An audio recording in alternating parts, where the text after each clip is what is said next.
Very few people experience something so traumatizing at a young age that it sticks with them forever. I'm one of those people. I was maybe 6 or 7 years old. My older brother and I grew up in a broken household. Our mom raised us. Our dad was a deadbeat and disappeared out of our lives. Our mom worked 2 jobs to provide for us. She'd sometimes have to work night shifts and would usually have our grandma stay at the house on nights that she had to work. My brother Chump is 2 years older than me. We were fortunate enough to have our own bedrooms given the circumstances. We lived in a small house, but for the 3 of us and on our mom's dime alone, it wasn't terrible. The area in which we lived wasn't amazing, though. It was a night like any other. I can't remember if it was a school night or if it was a weekend. I don't remember any tiny details like that, but what I do remember is I was in the living room with my grandma. My grandma was watching TV, and I was playing with Legos on my Lego table. I was being loud and making a mess with them because I remember my grandma kept saying, "Rock, quiet down." Chump was already in bed. My bedtime was 9:30, given that it was probably approaching that time. I'm guessing this was a weekend night, otherwise, my bedtime would have been earlier.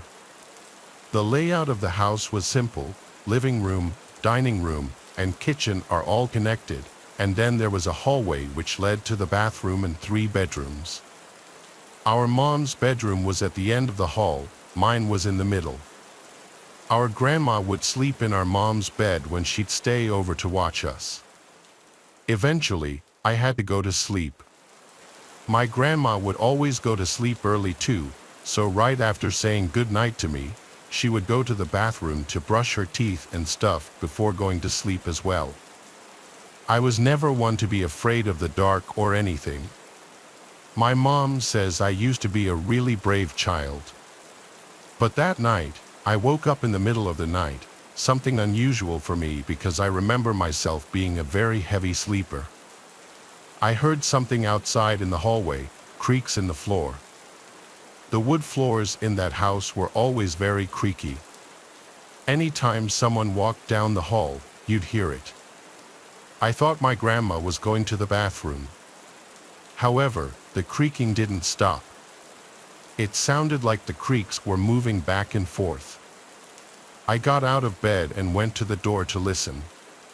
Now, I heard whispering. I was more confused than anything. I thought my grandma was talking to Chump. I opened the door and looked into the hallway, and what I saw still haunts me.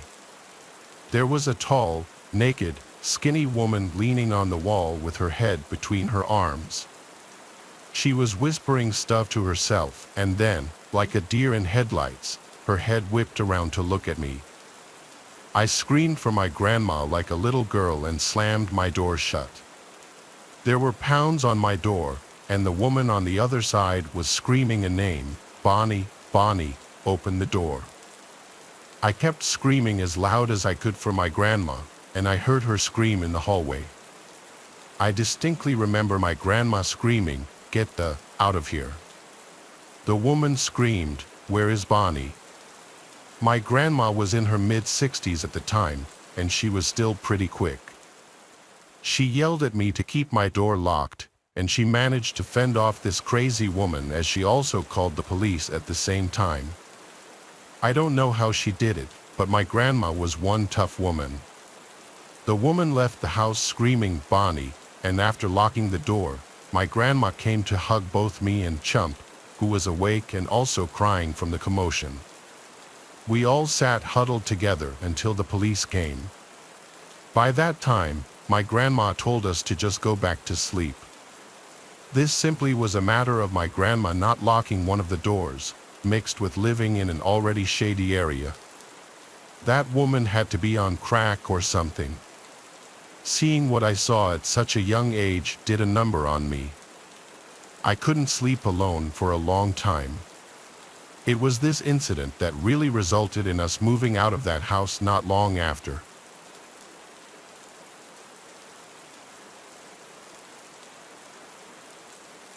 Around 8 years ago, I moved out of my mom's house into my first apartment in the city of Chicago.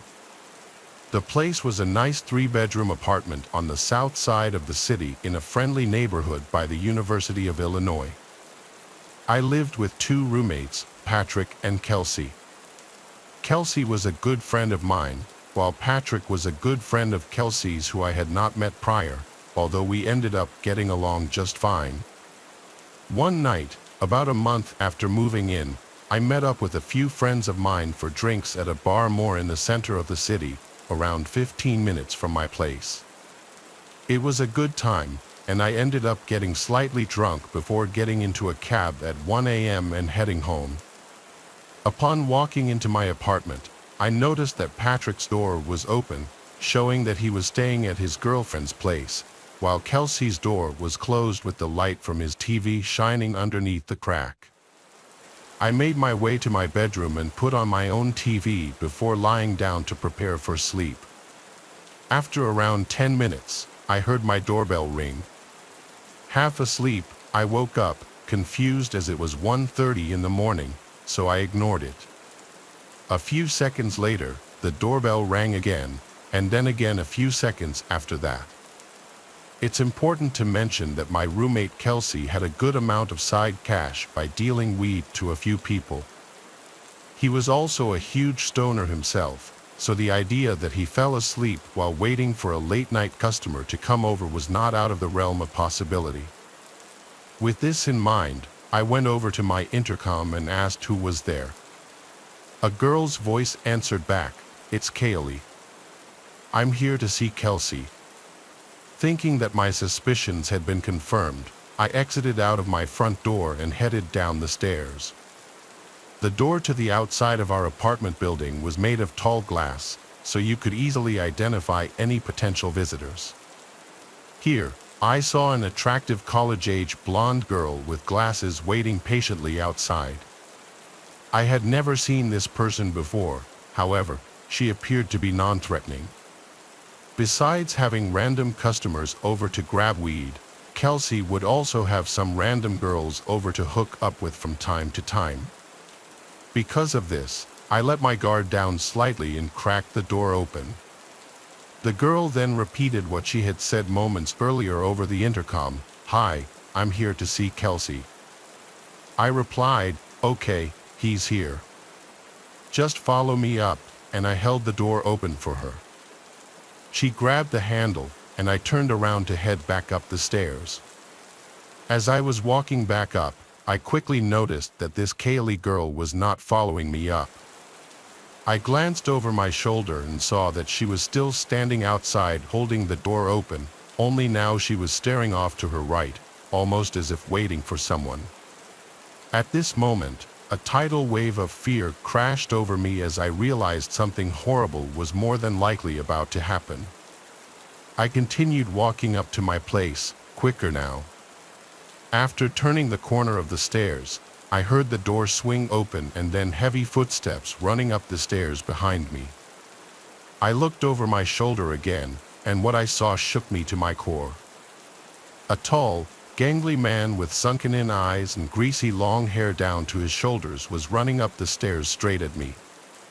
He was wearing a sleeveless black t-shirt, and apart from the cheap-looking tribal tattoos I saw creeping up his arms, I noticed he was also holding what looked like a lead pipe in his right hand.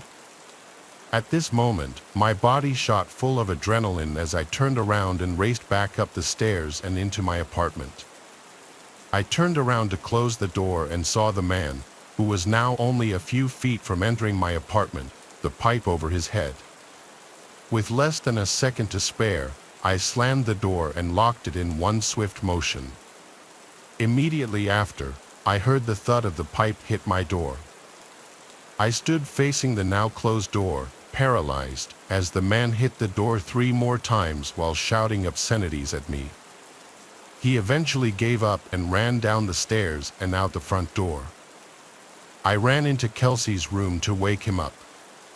After telling him what exactly had just gone down, he responded by telling me that, yes, he knew a blonde girl named Kaylee, only he had just met her earlier the same day. Apparently, while I was out with my friends, the doorbell rang while Kelsey was home alone. Instead of going down to let her in himself, Kelsey buzzed her up after just hearing her name, thinking she was a friend of mine. When she reached the door to our unit, he opened it and let her in. He said it seemed like she was confused, mentioning that she was looking for someone named Felix. Kelsey responded by saying his own name and that no one named Felix lived here. He mentioned she stayed near the entrance of the unit and kept reaching behind her to make sure the door stayed open before leaving only a few moments later. After hearing this, my theory is that these same people came earlier in the day and, not expecting to have someone just let them up through the buzzer, the girl made the mistake of forgetting to keep the door to the building open, rendering the attacker unable to enter during this first attempt. Either way, we both got extremely lucky that night. We did call the police, who arrived and asked for more information about what happened. They asked if there was anyone we knew who might want to do us harm, and we answered no, which was the truth, as this seemed to be a completely random attack. The cops left soon after, saying that there was nothing much they could do. We never saw that Kaylee girl or her scumbag partner again.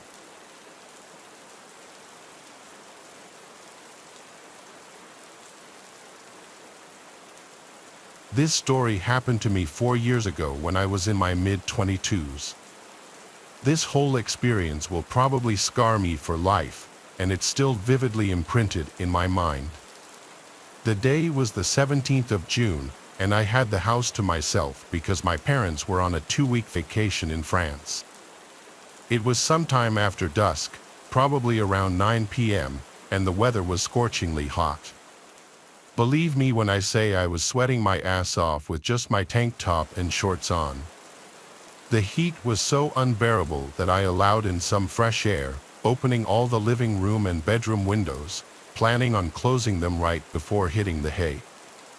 Now, before fast forwarding, I must mention that I was feeling extremely exhausted. On that same day, I had taken 3 exams in the morning and played a volleyball match in the afternoon. Thus, once I ate my dinner while browsing social media in my room, I collapsed into bed without even realizing it. I woke up at around 3 a.m. to the muffled sounds of thunderbolts and a draft of cold fresh air hitting my face. A strong wind was blowing, and all the shutters left open were noisily banging. Still drowsy, I flicked on the lamp, but the light wouldn't turn on. I checked the plug using my phone flashlight, but everything was fine. I begrudgingly climbed out of bed and looked out my bedroom window. There were menacing rainy black clouds on the horizon. A typical late-night summer storm was approaching. Given that every lamp post on the street was off, I instantly knew there had been a blackout. Phone flashlight in hand, I dizzily headed down the hallway to shut the windows before rain started pouring down. When I got to the last window, though, I noticed the mosquito net lifted up. This struck me as weird since I was quite positive I hadn't left it that way. Getting a little paranoid, I turned behind me to shine the flashlight around the living room and check my surroundings. The furniture was still in place, no drawers or closet doors left open, no decorative objects missing or moved into unfamiliar positions. Everything seemed normal. I briefly peeked my head out of my window to look outside. Trees were swaying in a howling wind, leaves shaking in a frenzy, a powerful display of nature's force, but still nothing remotely suspicious.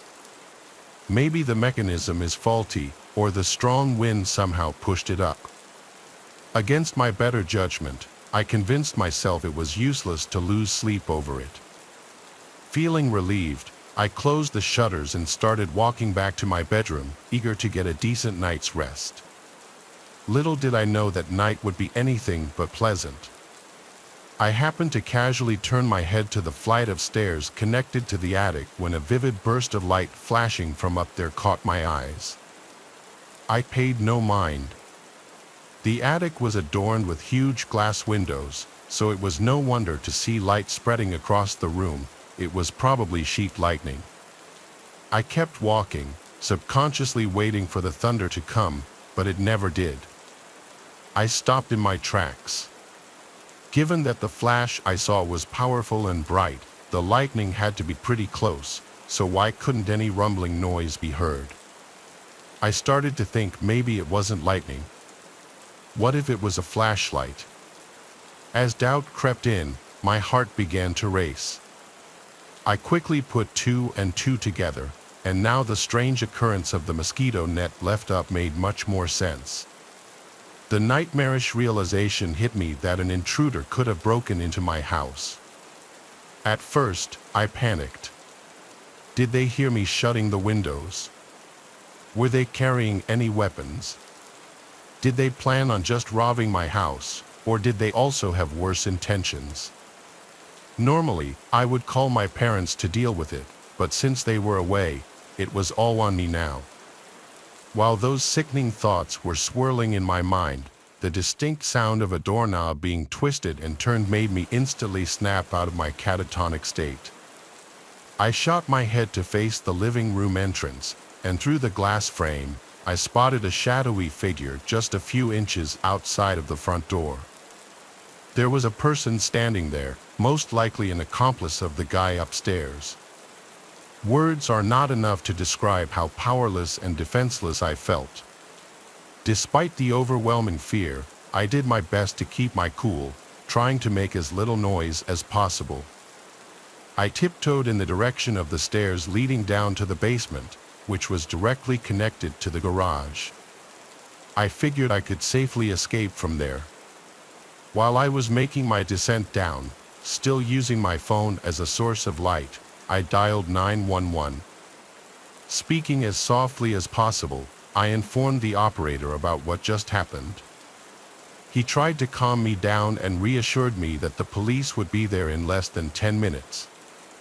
He also added that I should lock myself in a safe room and wait for the officers to show up. I was about to reply that I could easily sneak outside through the garage door when, all of a sudden, I lost the call. I immediately checked the phone and realized that down there, I had no signal. As if that wasn't enough, I also noticed the battery was almost dead. Once I reached the basement, I nervously assessed what to do. I could try and find an emergency flashlight, but now I was so close to escaping from the house that I didn't want to waste time rummaging through the drawers. Besides, I was mindful that the intruders upstairs could have heard me. In the heat of the moment, I exited the basement as fast as I could.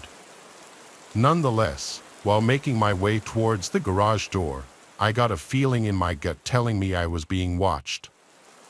I don't even know why, maybe my sixth sense had picked up on something, but I pointed my phone to illuminate the back seats of my car.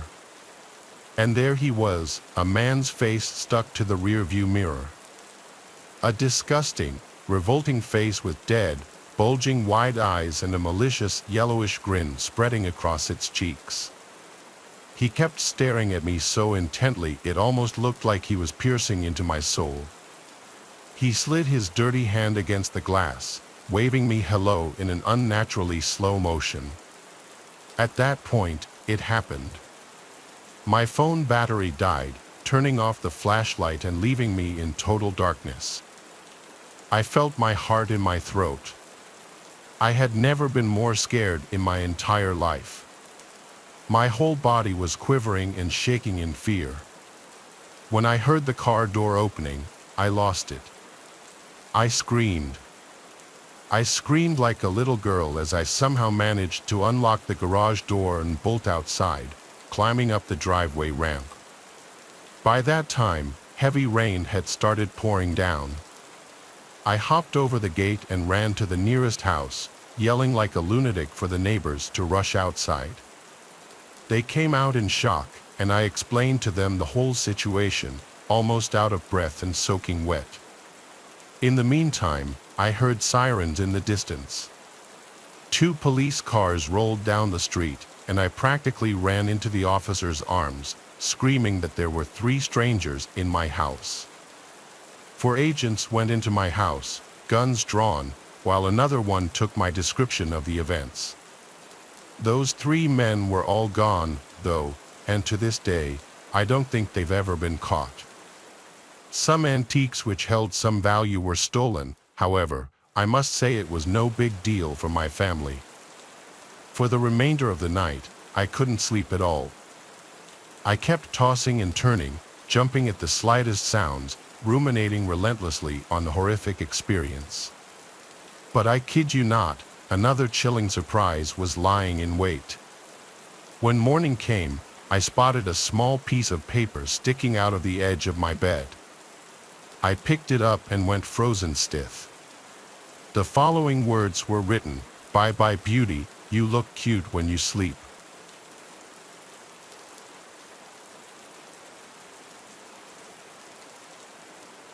Let me give you some context before the story begins. When I was 18 years old, I lived a pretty normal life. I had just finished high school the year before the story takes place. I had always been one for horror, anything, whether it was movies, games, jump scares, you name it, and I loved it. I never seemed to be afraid of anything, and I loved that it allowed me to go and do things that made me appear tougher to girls who I was interested in at the time or who were interested in me. I thought of it almost like a superpower. My friend had always talked about this REM-induced real-life nightmare called sleep paralysis. I, however, had never experienced such a thing. My friend Ellie suffered from extreme lucid dreaming. She explained to me several times about how certain stimulators or outside factors could play into her dreams and mold them into what could potentially be a heavenly experience full of fun and wonder, or could just as easily turn into a bone-chilling nightmare straight out of hell. Being the light sleeper I am, I saw no chance of it occurring, so I kind of just let it go right over my head. One night, Ellie texted me and asked me to come over as she had just suffered another so-called evil experience due to her sleep condition. When I arrived, I found her asleep again, seemingly peacefully. I took a seat on her stool that she had for her makeup dresser right by the window and started playing a game on my phone. 30 minutes or so went by, and I figured she was peacefully asleep and it would probably be okay for me to leave as long as I let her know that I stopped by as she requested. But suddenly, Ellie awoke and started screaming. This was a different kind of scream, though, a type of scream I had never heard before, especially from her. It was almost mumbled, I don't know how else to describe it.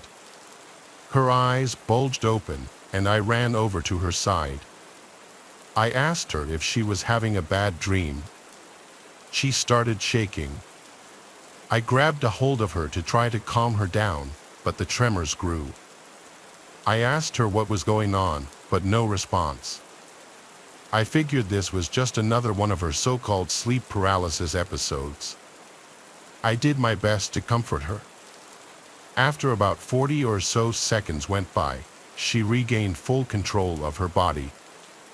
I made sure she was okay and then left to go back to my house, as it was almost 2 o'clock in the morning. Right as I got home, I received a very panicked text reading, "The hallucinations won't stop." I asked her to clarify what she meant, but no response. After about 20 minutes went by, I took it upon myself to head back over to her place. When I arrived, I noticed the illumination of red and blue covering her front porch and the surrounding road signs. I ran up to her house, desperately trying to find out what happened. As I approached the house, I noticed Ellie was speaking with one of the officers on the scene. When I went up to talk to her, Ellie and the officer walked me over to a more secluded area. What I found out still sends chills up my spine to this day. Apparently, when I had gone over to Ellie's that night, she wasn't asleep at all, she was pretending to be. Evidently, right behind me was a tall, skinny homeless man hiding in her closet. The police had also found a very large kitchen knife on him as well. The theory to this day is Ellie thought she was having an episode when, in reality, this very real man was quietly creeping towards her in her bedroom. Supposedly, when I had entered her house, it was enough to spook the man into hiding, and my presence was enough to keep him hidden. This gave Ellie the time to call 911 and report the situation, which in turn resulted in the police arriving almost immediately after I had left. Thankfully, the man was taken into custody rather quickly. To this day, I don't know what to think about that night, other than that I could have very easily saved her life simply by keeping her company during what I thought was a very stressful situation. This, in turn, could have resulted in some very scary and heinous acts that would have taken place if I had been there any later. I hope I never experienced such a thing. That would be what finally trips my fear factor without a doubt.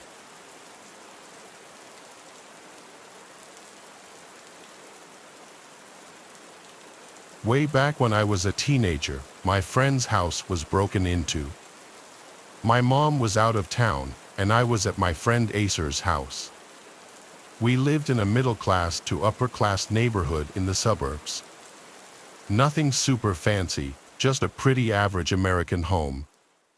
All the houses looked similar in design, and they all had the same cookie-cutter, average-sized yard.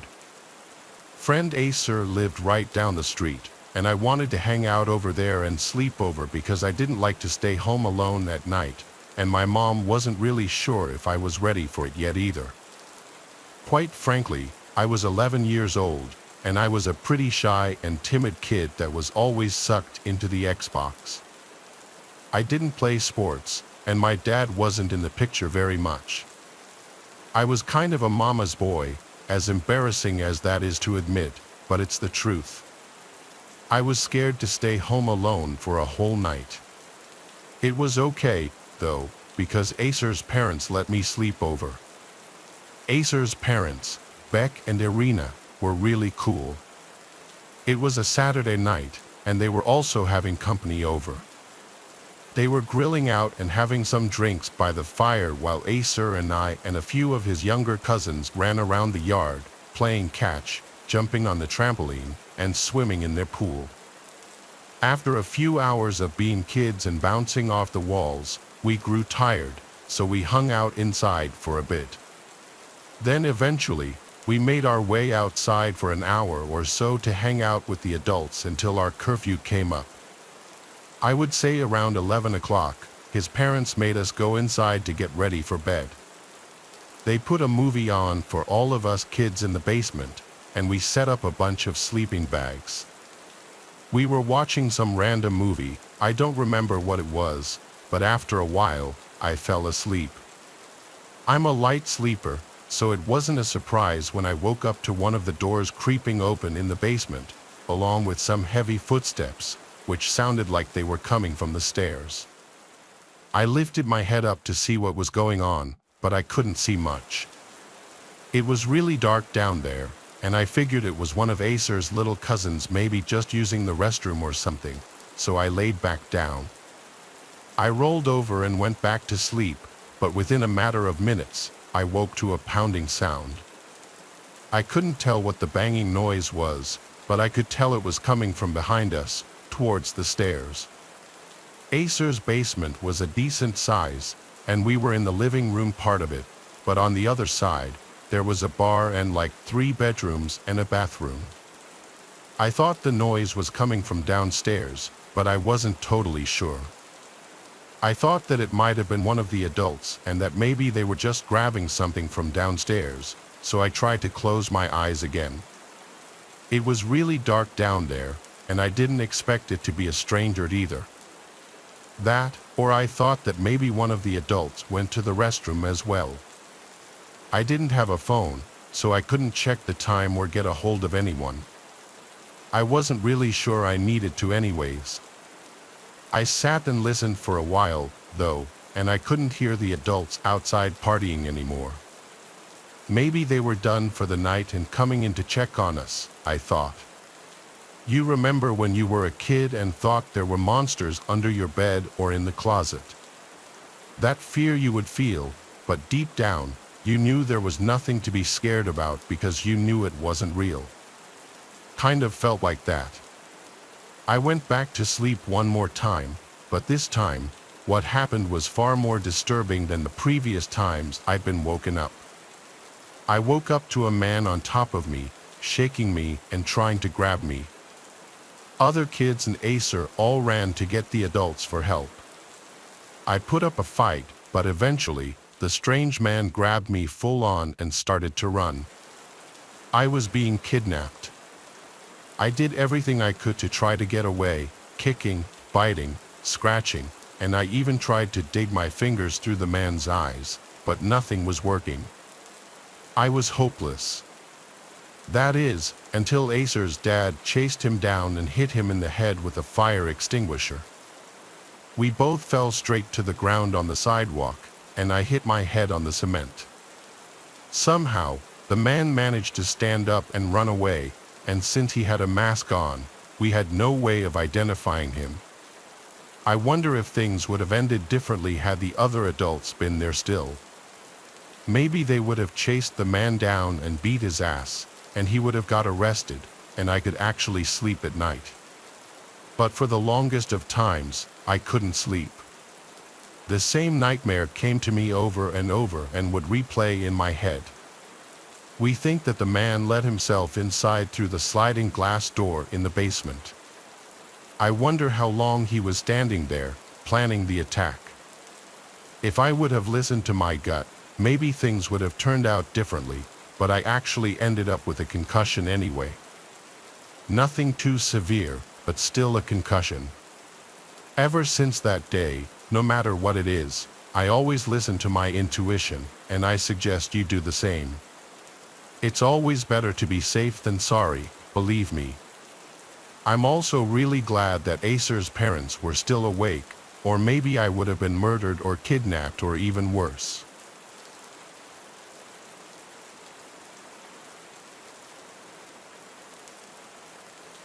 My family and I used to go camping all the time, sometimes more than 3 or 4 times a year, even. We were camping in White Mountain National Forest, and it was our first time doing a more primitive type of camp. Usually, we went to traditional campsites like Yogi Bear Jellystone or even KOA, but this time we were in for something different. I wasn't that excited for it because I didn't think it would be as fun. I think I was 14 when this happened, around that age at least. I was still in an angsty teenage phase, if you will. I was still a good kid, just a little emotional and rough around the edges. When we got there, while my parents were setting up, my little brother and I wanted to do some exploring. We walked around for a while, but we didn't go too far as we didn't know the area and we didn't want to get lost or stray too far from camp. We talked about anything you would imagine 2 unsupervised children would talk about. I started messing with my little brother, Blair, saying things like we were lost and to watch out for the bears and the monsters. Pretty crappy, I know, but I thought it was funny.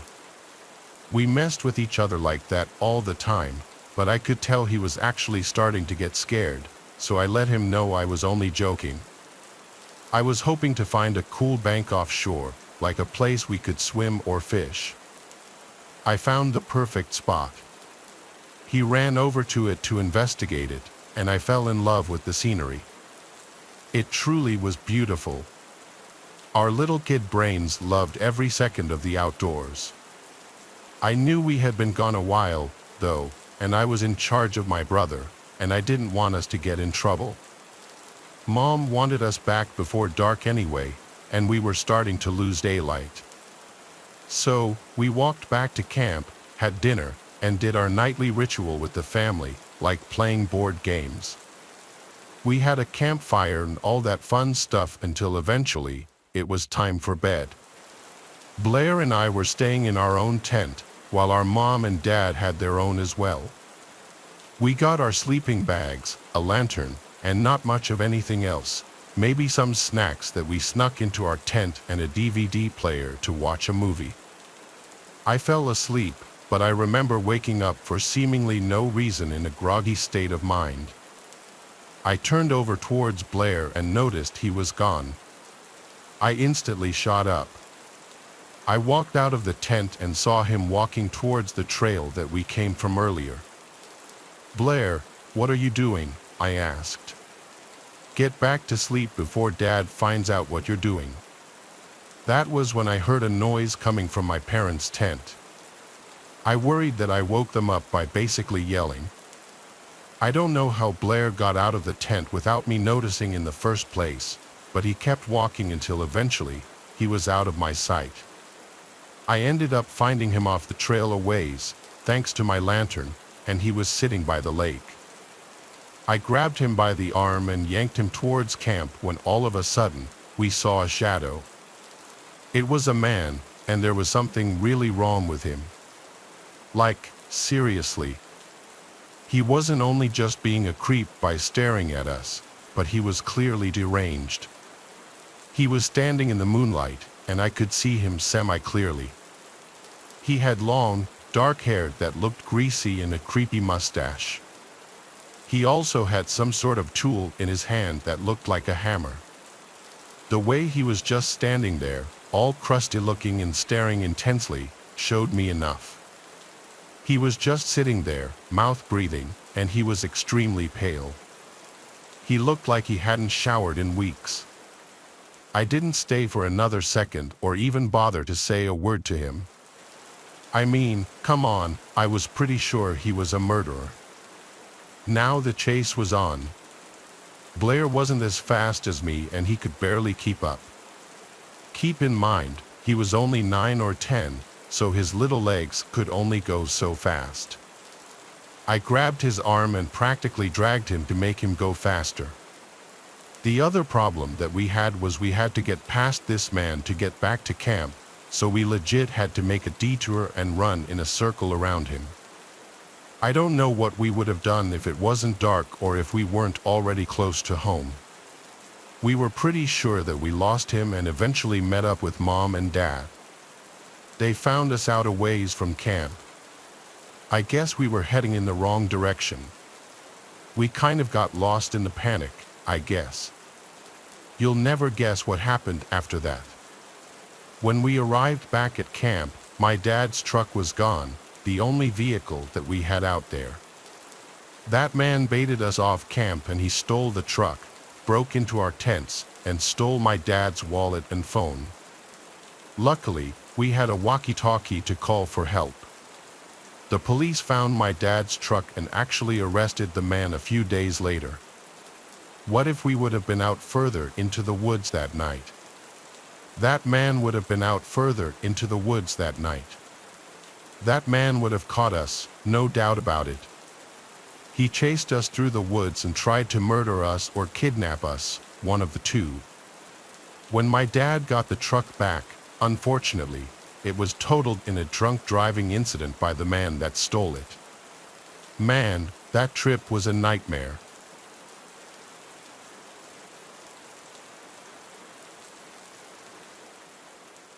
It all started on a rainy night.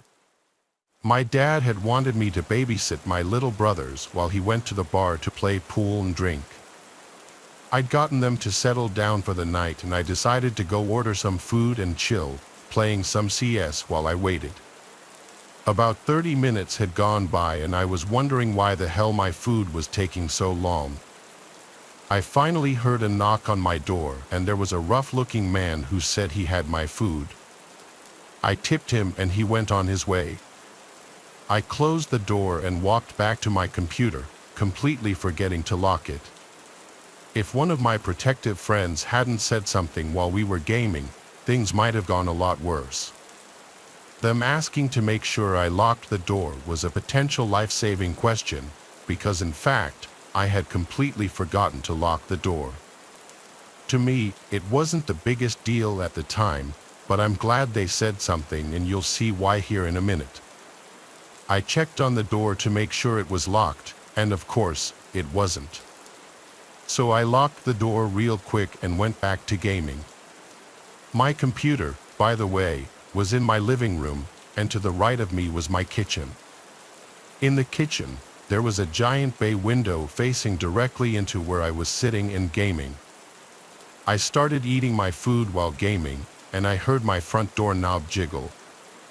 I thought maybe I was just scared and hallucinating it since I was home alone and my brothers were asleep in bed, until my dog started barking at the front door. That was the exact moment I realized that something bad was happening. Whoever was there started banging and rattling the door handle. Freaked out, I ducked under the counter beside me, called my dad, and then called 911.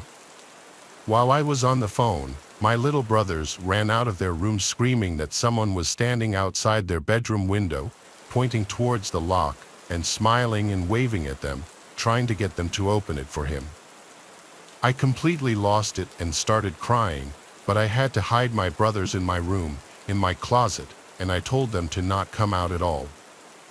I thought he was going to try the back door next, which was a glass door that he could have easily rocked back and forth to get the lock loose or even just shatter the door completely.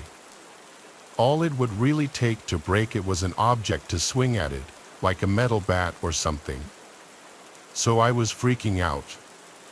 I grabbed a knife and waited for my dad and the police to show up for what felt like forever. I was scared that I was going to have to defend my little brothers and myself in a life or death scenario. I was only 13 at the time, so I was really scared. The cops finally showed up, and the person had disappeared. But every night after that, I was scared he would come back and we would finally meet. I have no idea if it was someone random or the Chinese food delivery driver from earlier. I just hoped he would never come back. Luckily, he never did, but that didn't stop me from being scared shitless every night, especially when I was home alone. It's especially creepy when you think about how us kids were alone. I think he knew that and he was trying to prey on us, but luckily he gave up.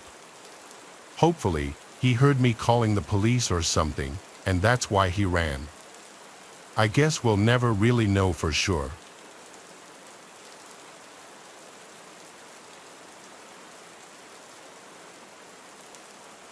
I work overnight at a warehouse a few miles out from my home. My schedule varies depending on the day, but I'm usually home between 4 and 6 in the morning. I was driving home from my exhausting shift, and all I could think about was getting in bed and passing out. I wasn't falling asleep behind the wheel, but I definitely wasn't fully awake either. I parked on the street in front of my house, walked in through the front door, then walked upstairs and fell into bed. It was one of those days where it just felt so good to be laying down. I was asleep in minutes. When I woke up, I was just as tired, if not more so. I wasn't even sure why I'd woken up in the first place. I rolled over and looked out the window, and it was still dark out, so it had to have been less than an hour since I got in bed. As I began to roll back over to sleep again, I noticed something that made me stop. My bedroom door was open. I stared at it for a good couple of seconds, just so confused by it. I never sleep with my door open. It always makes me feel uncomfortable. Coming home that day was a blur, though, so I couldn't actually remember closing the door, but it was just one of those things I knew I'd always do no matter what. I got up slowly and walked across the room. All the lights were off in the house, but I looked down the hallway outside my room as I closed the door. The second the door clicked, a sound came from the other side of the house. I don't know how to describe it, but it was like something moving for just a couple of seconds, then it stopped. My whole body froze, and I stood there for a minute listening for anything else. The silence was deafening now and only freaked me out more. I took a deep breath and opened the door again. In my head, I still didn't believe this was anything real. I was sure this was just me being scared over nothing, but I still wanted to check just to keep me from overthinking it. I walked across the hallway to the second bedroom, which was where I thought the sound had come from. The room only had a dresser and a bed in it, so there wasn't much to look around. I didn't see anything, so I started walking back until I heard a door in the hallway creaking open. I leaned over and saw a man stepping out of the closet between me and my bedroom. He was looking at me, and in that moment that we made eye contact, I recognized him. I quickly closed and locked the door to the room I was in, and I heard him run down the stairs and out of the house. Of course, I called 911 as soon as I was safe to go back to my room. The police said there were no signs of forced entry, so they said I must have left the front door unlocked. Again, I know I was tired, but that's just something I always do unconsciously, so I don't know if I can believe it. What scares me is that I know I had seen that man from somewhere before, but I have no idea where or when. It could have just been at the grocery store or walking through the city, but it all seems too coincidental. Also, I don't know how long he was inside my house for, but nothing was taken. I know he was likely the one to open my bedroom door while I was sleeping, though, which makes me really uneasy to even think about. He could have done anything or taken anything, but he didn't. Maybe when he opened my bedroom door, he recognized me too and decided not to do what he planned once he saw it was my house.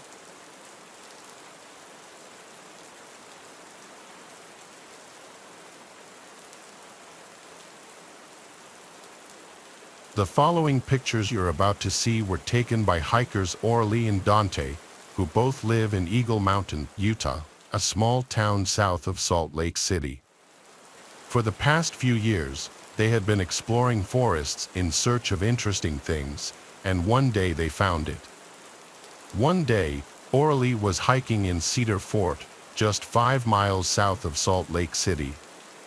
While hiking, she found large amounts of animal bones and piles of junk people had dumped, but things started to get strange when she started coming across strange symbols and animal parts scattered throughout the forest, some of them in weird formations. On September 15th, she decided to bring her friend Dante along with her to show him in person the unusual things she was finding. This time, the two came across something even more disturbing. On the trail, there was a severed deer head and a pentagram surrounded by deer legs, which were not there the first time Orly walked the trail. The sun was going down, and after getting their pictures, they agreed it was time to head back to the car. But the more they walked, they realized they didn't recognize the path they were on. So, the two started looking around for anything that could refresh their memory of where they were. But as it got dark out, the two accepted that they were lost. With nothing but their phone flashlights to navigate, they started getting the feeling they were being watched. As they picked up their pace, the two started to hear the trees and bushes moving at least 20 feet to their right, made more concerning by the fact that there was no wind that night. The two started to panic and hurried onto a trail they found, hoping it would take them back to Orly's car. Just when things couldn't seem to get any worse, Orly and Dante heard a scream so deep and horrific that it sounded neither human nor animal. The two sprinted down the trail, Orly making a conscious effort not to look back, but Dante did. Dante claimed to see a large black figure on the trail behind them, too big to be a human. The two made it to the car by some stroke of luck, losing whatever was chasing them. So, they left the forest and went straight home. Orly has not returned since.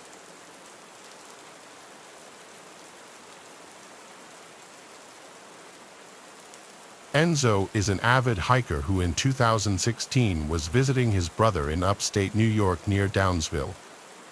Enzo's brother owns a small house and a barn up there, and from time to time, Enzo and other family members would go up to visit. This was in the late fall, and so the foliage was already mostly orange and more than half of the leaves had fallen off the trees. Enzo was hiking a narrow trail which was not far from his brother's place. This trail is in the middle of a very rural area and it connects from the occasional property to property. So when Enzo stumbled across a duffel bag on the ground in the middle of the woods, it was a surprise. The duffel bag looked like it was relatively new. It didn't look dirty, as if it had been sitting in the woods for an extended period of time. There was a foul odor emanating from the bag, however, like something rotting inside. Enzo assumed the worst, but he knew he had to open the bag to see what was inside in case it actually could have been a person. He was building up the courage to open the zipper to the bag, but before he could, he heard footsteps approaching from off the trail and a voice saying, "That's mine, please don't touch it." A large man in a dirty jacket and jeans was quickly approaching from the woods and grabbed the duffel bag off the ground. The two exchanged looks for a moment. Enzo told the man he assumed the bag was forgotten by someone, and the man told him he was storing his kill from his hunt in the bag. Even though Enzo isn't a hunter, he knew it's standard to use a cooler for storing fresh kill, not a duffel bag of all things. This also wouldn't explain the foul smell so soon, as usually dead bodies only start to smell after a few days, not right after death. So he apologized and continued walking down the trail with a little more speed in his step. It's likely the man noticed Enzo's nervousness because he heard the duffel bag get dropped on the floor as he was walking away, but as he looked back, he didn't see the man anymore. Enzo nervously continued along the trail, taking out his phone to try to call his brother for an emergency pickup by the road, but he didn't have any reception in the woods. All he could do was press forward and avoid crossing paths with that man again. But as he continued on, he kept hearing leaves crunching from not far behind him, and any time he'd look back, the coast seemed clear. Eventually, his fear that he was being followed became real. He saw that man following him in the distance in a stalkerish manner, hiding behind a tree. Without thinking, Enzo started to run as fast as he could down the trail. He knew he was being followed without even looking back because he could hear the leaves being crushed not too far behind him. Enzo came to an abandoned-looking property with overgrown grass, and having grown too winded to continue running, he attempted entry to the old house through the back door and was able to get inside. Enzo hid under a cot in the first bedroom he found, and he heard the back door open again, followed by heavy footsteps moving in a hurry. They went from room to room, and Enzo could hear the man's heavy breathing from also being out of breath. The man's footsteps came into the bedroom just for a second and left right after. He didn't look under either of the two cots. Enzo heard the back door to the house open and slam shut again, but he laid under the cot for another half an hour, not taking any risks. He only got up when he realized it would be dark soon and he needed to get to a road to call for help. He proceeded to leave the house and run down the dirt trail by the house that was most likely once used as a driveway, which led him to a road. From there, he eventually hitched a ride with a passing car who gave Enzo a lift back to his brother's house, where Enzo would call the local police department and report his encounter. Given the severity of the case, police showed up at the house to get a more detailed description of the man's face, the location it happened, and other information. Though it was never technically confirmed what was in that duffel bag, the rotting smell would already be clue enough. But the fact that the man so intently chased after Enzo shows that he was hiding something that he didn't want any witnesses for, most likely dumping a dead body all.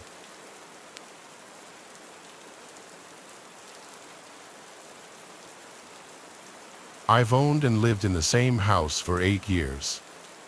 It's a normal family-sized home, which was relevant when I had roommates. But when they moved out and it just became me living here, I had nothing to do with the extra space. It was technically a 4-bedroom house, but I only used 2 of the bedrooms. One is my main bedroom and one is the game room. The other 2 rooms were on the far end of the upstairs hallway. One had a few storage boxes in it, and the other was completely empty. After getting out of work at 9 o'clock, I picked up Wendy's on the way home and pretty much went right to the game room. I was off tomorrow, so what better to do than game all night? I put my headphones on and loaded up COD, but before I had time to even load into a match, I thought I heard something that sounded like a knock at the front door. I took my headset off and listened, but not hearing anything and figuring they would have knocked again if there was someone there, I went back to my game. Probably a whole 2 hours went by, and then I heard it again. It sounded like either a knock or a door closing or something like that, but with my headphones on and with my room door closed, it was way too quiet for me to tell. I got up and opened the door, looking out into the hallway and waiting for that sound to come again. After a minute, though, I went downstairs and looked out the front door. Nobody was outside my house, and everything seemed normal. Having been hearing these sounds, though, I obviously made sure the door was locked before going back upstairs. To be a bit more cautious, I left my room door open this time, so if it happened again, maybe I'd hear it better. I put my headset back on and continued gaming. I played through a whole round, so like 20-ish minutes. As the game ended and I leaned back in my chair, a figure rushed past the open doorway, just off to the side of my view. I immediately threw my headphones off and jumped from my chair, horrified and unsure what to do. I just stared at the doorway. I didn't get the courage to finally move for several minutes. When I looked into the hallway, though, and eventually the rest of the house, nobody was there, but the front door was unlocked again. When police came and investigated, it was clear that the person had been hiding and very likely living in the empty room. I hadn't been in there for weeks or maybe even months, so all this time they could have been just on the other side of the wall from me, and I had no idea. It's really scary to think about, especially if I'd happened to confront him. There's no saying what he would have done.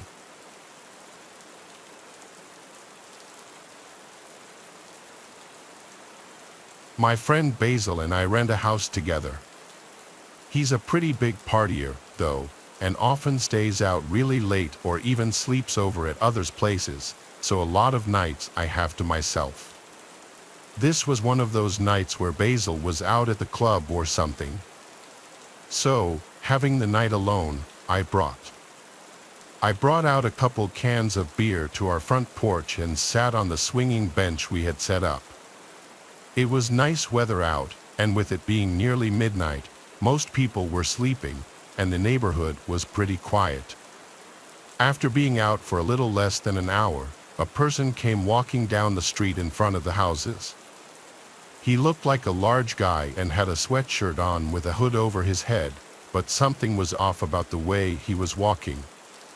He was very stiff, like only his legs were moving, and his whole upper half wasn't. When he got up to the part of the road my house was in front of, he stopped and looked over at me. I waited a few seconds for him to say something, but he didn't say anything. He just stood there in the middle of the road, right in front of my house, and looked at me. "Hey buddy, you need something?" He stayed quiet for a moment, then started walking up my driveway. I stood up from the bench and yelled at him to leave, but once I realized he was getting pretty close, I hurried inside and locked the door behind me. I then watched out the peephole as the guy came right up to the door. He waited for another second before pulling out something from under his sweatshirt. It was hard to see from the small view I had, but it looked like maybe a hammer or crowbar or something. Once I saw that, I knew what was likely about to happen. I ran upstairs and locked myself in the bedroom, dialing 911 and trying to be quiet. I could hear the wood splintering off the door downstairs as I pleaded with the operator for help. Then there was a loud thud and silence. The broken door swaying on its hinges was the only sound. I waited anxiously, only assuming that I'd hear the guy's footsteps approaching the bedroom door at any second. But seconds turned to minutes until I heard a cop car pull into my driveway. I thought about running down to the officers, but the operator suddenly told me through the phone to stay where I was and wait for the cops to get to me. So, I sat back down. 30 seconds later, I heard one of the officers walking up the stairs, followed by them shouting and firing off a taser. The guy had been standing right outside the bedroom door, as if he was just waiting for me to open it. He was arrested and apparently was very drunk, but I have no clue who he was or why he did what he did. As far as the officers have told me, the guy wouldn't even say why he was walking down the road or what he was even doing there. All I know is if I had opened that door, it would have been the last thing I ever did.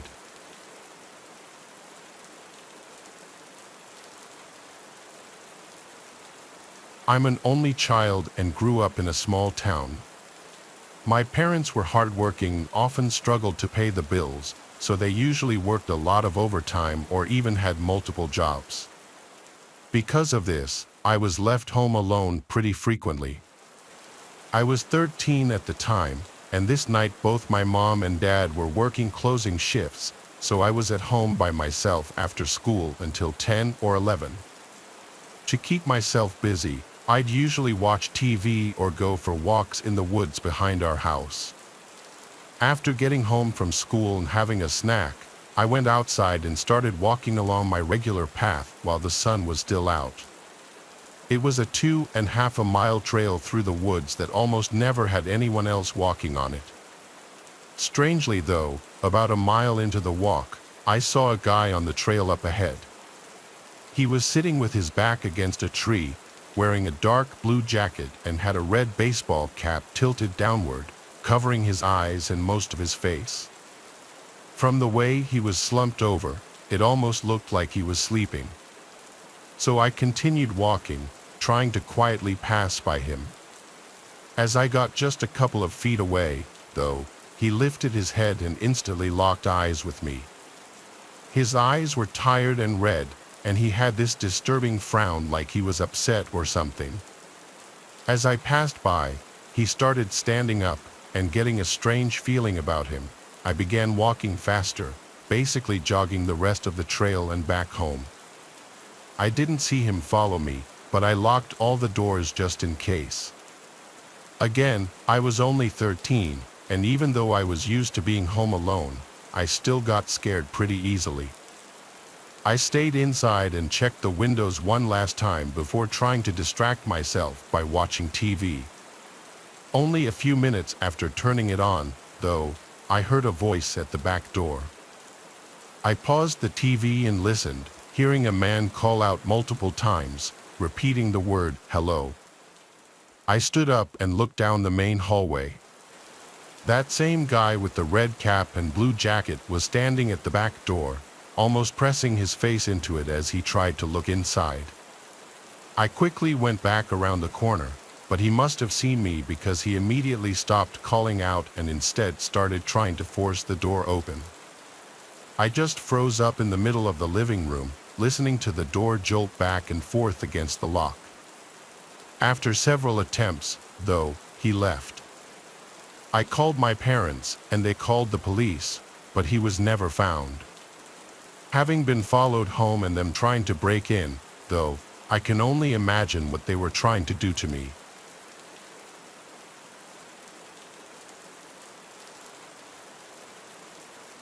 A few months ago, I was driving back to school from visiting my parents. It's about a 2-hour drive, so I usually keep myself entertained with music. I'm a 5 feet 3 inches, 21-year-old female driving my dad's little old pickup truck alone in the leftmost lane of a 3-lane highway, dorking around to the music on the radio. Suddenly, I noticed a semi-truck going the exact same speed as me in the rightmost lane. Embarrassed for getting caught in dork mode, I stopped singing and tried to speed up so he couldn't see me anymore. He matched my speed, which ticked me off a little bit, so I looked at the driver, expecting to see some angry jerk.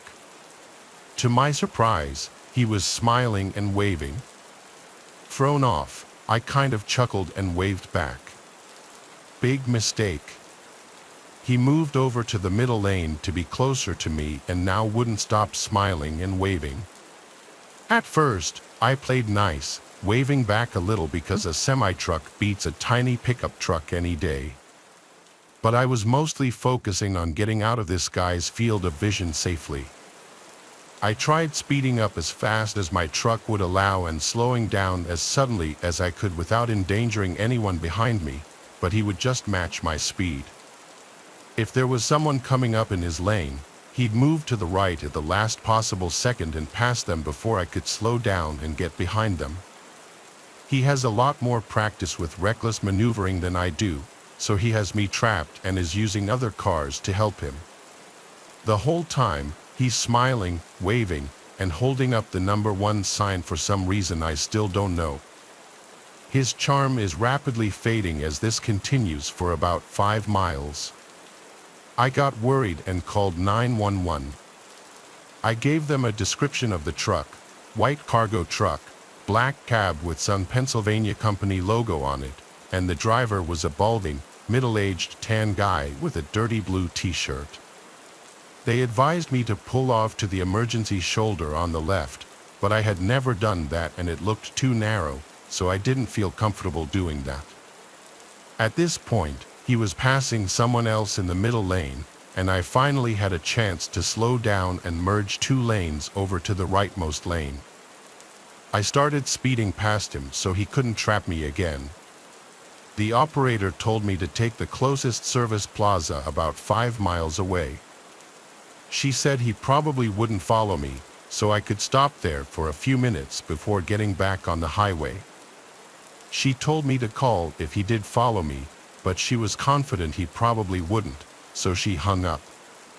Now he's still holding up the sign and smiling this creepy, increasingly perverted grin at me while I avoid eye contact. The service plaza is in a quarter mile, and I'm not using any turn signals, but I guess he knew what I was doing because he braked hard and merged behind me right at the last second to join me in exiting to the service plaza. After I got my heart to start back up from the coronary area just experienced, I called 911 again.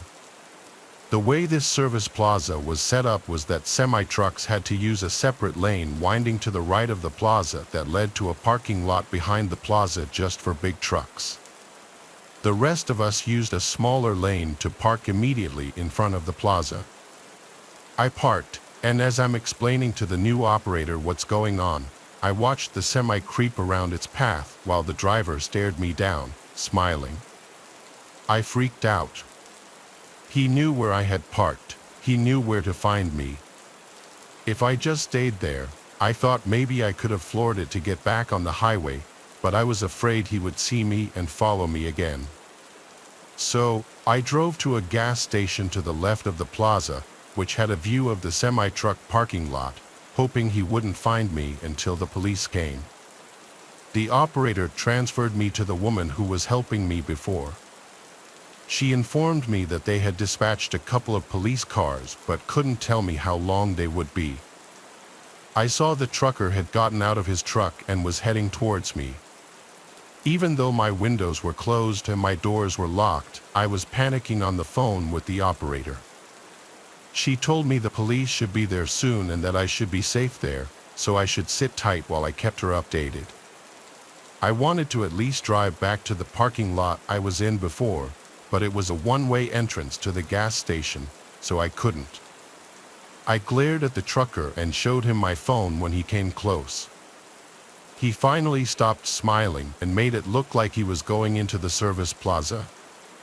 I looked in my right side view mirror and found him hiding behind a big white pillar in front of the plaza, staring at me again. I freaked out and asked the operator where the cops were and if I could leave because he was being ultra creepy. She told me to sit tight again because they should be there any minute, so I did. Then he came out of hiding and started walking towards my truck. I put it in drive just in case and told the operator what he was doing. I refused to make eye contact with him but kept watching my mirrors to make sure I knew where he was. The smile was back, and he started walking in circles around my truck, looking at it as if looking for a way to get in. I couldn't take it anymore. I waited until he circled back behind me, floored it, and told the operator I wasn't waiting one more second for the police. She apologized and told me the police would look for the man and talk to him if they found him, and that I should focus on getting home safely while keeping an eye out for him. I don't know if they did that or not, but I know none of that would have happened if I had my boyfriend with me. So not only can't I walk alone, but I also can't drive alone as a female. Nice to know.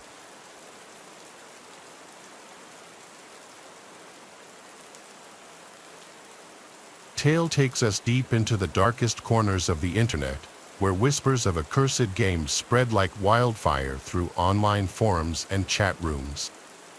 They called it the Grimoire, a text-based role-playing game shrouded in mystery and whispered rumors of misfortune and despair. Legend had it that the game was the creation of a reclusive programmer, a digital recluse who had poured his darkest fears and obsessions into its code. But something went wrong. The game, once intended as harmless entertainment, became corrupted, twisted by an unknown force, its code taking on a life of its own. Rumors spread like wildfire through the online gaming community, tales of players experiencing strange phenomena, their real lives mirroring the events of the game with chilling accuracy. Some claimed to have lost fortunes, their in-game losses translating into real-world financial ruin. Others whispered of broken relationships, accidents, even disappearances, all linked to the game's malevolent influence. The game, it seemed, had a way of reaching out from the screen, of blurring the lines between the virtual and the real with terrifying consequences. Despite the chilling tales, curiosity got the better of many, drawn to the game's mystique like moths to a flame. Among them were two friends, Mark and Lucas, avid gamers with a penchant for the strange and unusual. They stumbled upon the Grimoire on a hidden forum, its download link buried beneath layers of cryptic messages and warnings. Intrigued and perhaps a little foolish, they decided to download the game, eager to experience its mysteries firsthand. As they installed the game, a sense of unease settled over them, the computer screen flickering erratically, the room growing noticeably colder. Ignoring the warning signs, they launched the game, its opening screen a jumble of distorted text and disturbing imagery that seemed to writhe and pulsate before their eyes. A single line of text appeared on the screen, its message chilling in its simplicity: "Welcome to the Grimoire. You have been warned." Undeterred, Mark and Lucas created their characters, their avatars appearing on the screen as pixelated representations of themselves, their features strangely distorted, their eyes glowing with an unnatural light. The game world was a dark and unforgiving place, a labyrinth of shadowy forests and crumbling ruins populated by grotesque creatures and malevolent entities. As they progressed through the game, they couldn't shake the feeling that they were being watched, their every move scrutinized by an unseen presence. Strange things began to happen.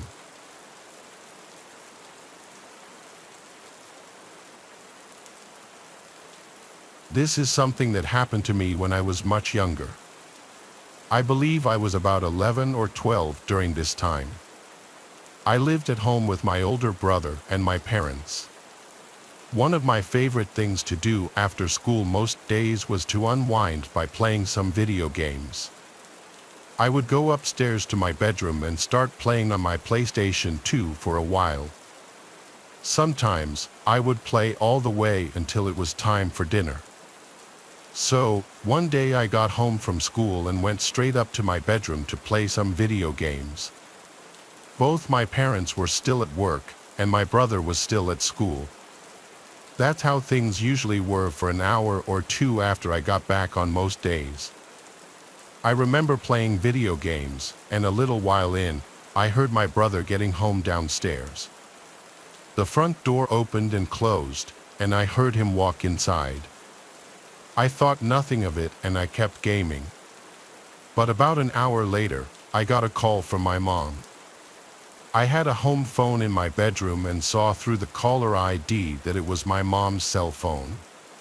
When I answered, she told me that she was on her way to pick up my brother from his friend's house, and they would be home soon. My dad was going to pick up some food on the way home from work, and she wanted to know what I wanted. I told her whatever food it was that I was in the mood for that night. Then we said bye, and I hung up. It was only after ending the call that I realized it was strange that my brother was not home. If he was at a friend's house, then who had I heard entering our house? My heart started racing, and I had a terrible feeling. I carefully walked to my bedroom door and opened it up. I had never heard the person walking upstairs or near my bedroom. I didn't know where they went after entering the house. So, after not hearing or seeing anything, I left my bedroom. I quietly walked down the hallway and looked downstairs. I still saw nothing. Then I went down the stairs. Once there, I walked around the main level of the house looking. I did not see anybody, but when I was near the kitchen and kind of the front door, I heard a noise coming from the basement. It sounded like somebody was down there. I quickly ran away and went back upstairs to my bedroom. A short time after entering my room, I heard the front door to the house open and close again. At that point, I ran back downstairs. When I got to the front door, I saw what looked like a man walking away down the street. I didn't recognize him and only saw him for like 2 seconds. It might not have been the same guy who had been in the house, but I think it was. I then locked all the doors and called my parents, who then called the police. The door had been left unlocked for when my brother got home. I hadn't known he was going to a friend's house. Looking back, I can't believe it happened. I didn't even know I was home alone with some random guy downstairs. I'm really glad that he didn't go near my bedroom.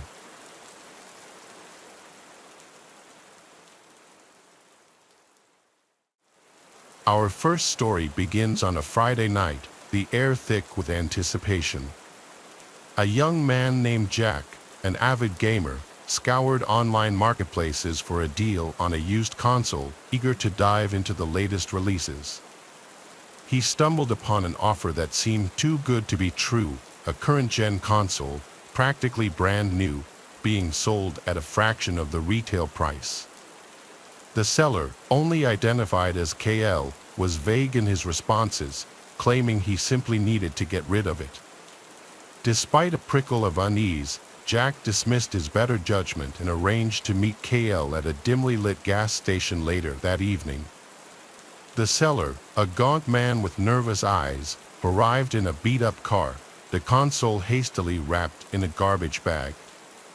He practically shoved it into Jack's hands, eager to be rid of the device. Jack, his excitement overriding his apprehension, paid the man and hurried home, eager to boot up his new purchase.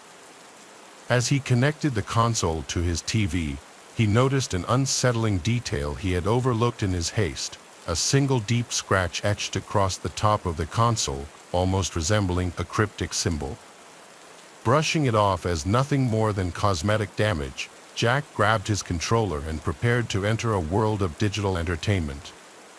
From the moment he pressed the power button, things felt off. The console whirred to life with an unnatural hum, the fan noise louder and more erratic than it should have been. The screen flickered, displaying distorted images and garbled text before snapping into focus, revealing the console's home screen. But something was different. The usual cheerful background was replaced with a static image of a dark, desolate forest, the trees twisted and gnarled, their branches reaching out like skeletal fingers. Jack chalked it up to a corrupted hard drive, a minor inconvenience he could easily fix with a factory reset. As he navigated the console's menu, he noticed strange glitches, the cursor moving on its own, selecting options he hadn't chosen. The console seemed to have a mind of its own, its actions becoming increasingly erratic and unsettling. Unease curdled in his stomach, but Jack, determined to make his new purchase work, continued to tinker with the settings, attempting to restore the console to its factory settings. His efforts were met with resistance, the console seemingly fighting back, the screen flashing with disturbing imagery, grotesque figures with hollow eyes and gaping maws flickering in and out of existence. Cold dread washed over Jack as he realized that this was no ordinary glitch.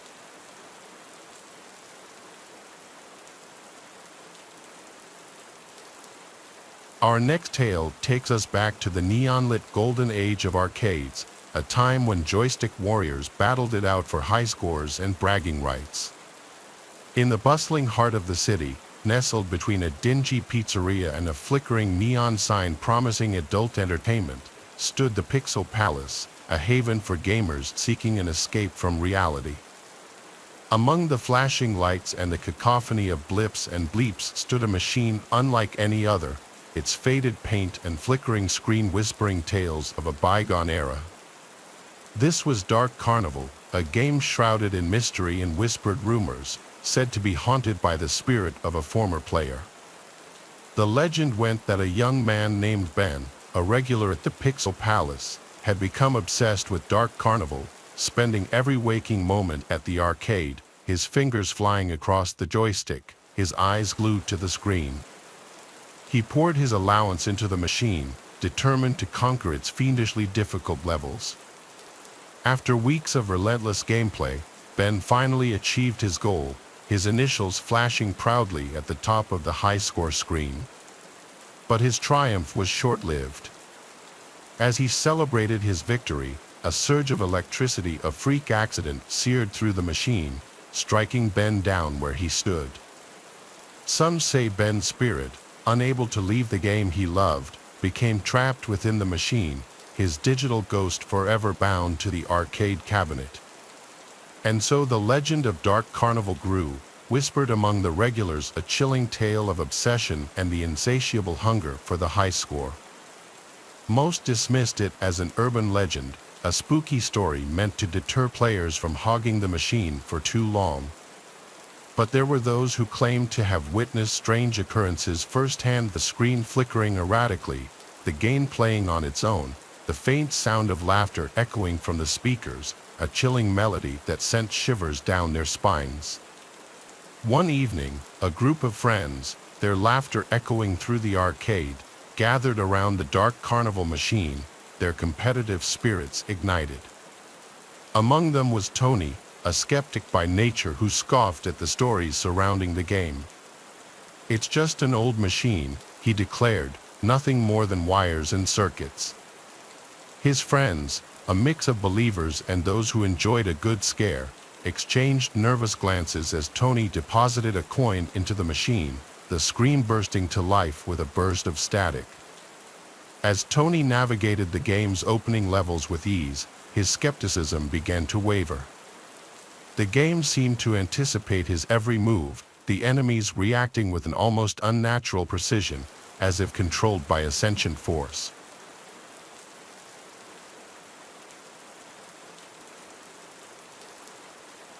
A few years ago, I used to play video games and stream them online. I was not really popular or anything, I just did it for fun. I would stream on Twitch for my friends, and usually anywhere from 1 to 3 or 4 of them would watch. Sometimes they would play with me in the games as well. Every now and then a few other random people would watch the stream too, but I never got more than like 10 viewers at once. I wasn't trying to become famous or anything. One night, I was streaming Fortnite. It was almost a nightly thing for me to do at the time. I was playing with my friend Luck, who was also watching the stream. I remember that at one point, I saw there was another viewer, and soon the new viewer started talking in the chat and leaving comments. I did not recognize the username to be any of my friends, and I realized it was a new person. I said hi to them and welcomed them to the stream. The person responded, saying hi, but a short time later, their comments turned bad. It started with basic insults, calling me names and cursing at me. I assumed it to be some teenage kid just messing around on a Twitch account. I remember asking on the stream why he was so angry. My friend was thinking that it was really funny, though. The comments then got threatening. The user said something like they were going to find me and they knew where I lived or something along those lines. Obviously, I didn't take the threat very seriously. I really had no idea why they would act this way because my stream was always pretty fun and lighthearted. The first comment the person made that really raised my eyebrows, though, was when they mentioned my real name. They said they knew my name, and when I asked what it was, the user commented it. This shocked me because my name was not my username or anything, and this person knew my last name as well. It was then that I figured it had to be one of my friends messing with me, and that's what Luck thought as well. I remember Luck asking who it was, going through a list of friends that he thought it could be. The person denied it all. After going back and forth for a bit, the person eventually left, and I ended the stream a short time later. But the very next night, the person was back. I went back on what I usually did and was playing Fortnite again. Luck also joined, and it was just the two of us like the night prior. Well, maybe 30 minutes into the stream, the mystery person returned. They started commenting again, picking up right where they left off, but this time they said they were going to my house. I was kind of like, okay, buddy, let's see it, and still not taking it seriously. They went quiet in the chat for a while, but then out of nowhere, the person commented that they were at my house. Then I heard this loud knocking coming from the front door. I lived in a house that I rented with a roommate during this time. My roommate was gone at work, and I was at home by myself. After I heard the knocking, I told Luck about it, who seemed shocked. This definitely had to be a friend, I said.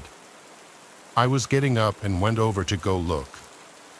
After leaving my bedroom and starting to enter the living room, I could see somebody through the front window.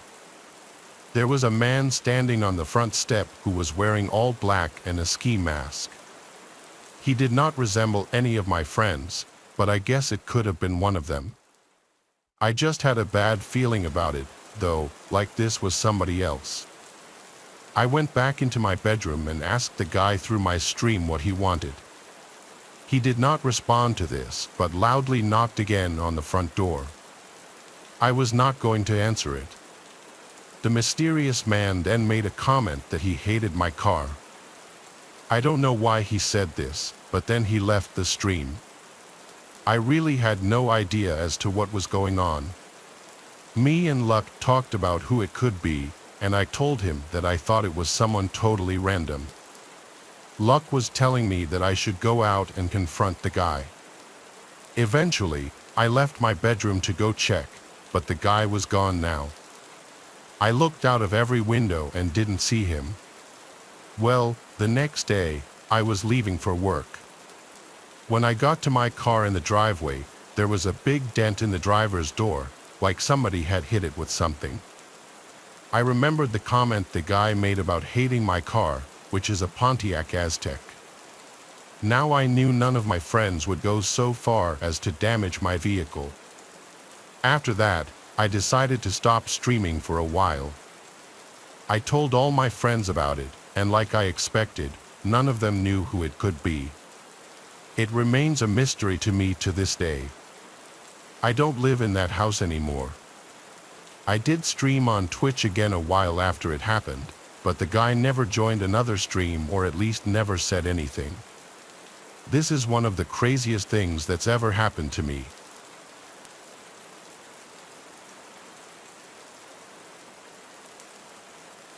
It took place back when I was in high school. I was, I believe, a junior during this time and loved to play video games. I had a good friend at school named Noah, who I would game with almost on a nightly basis.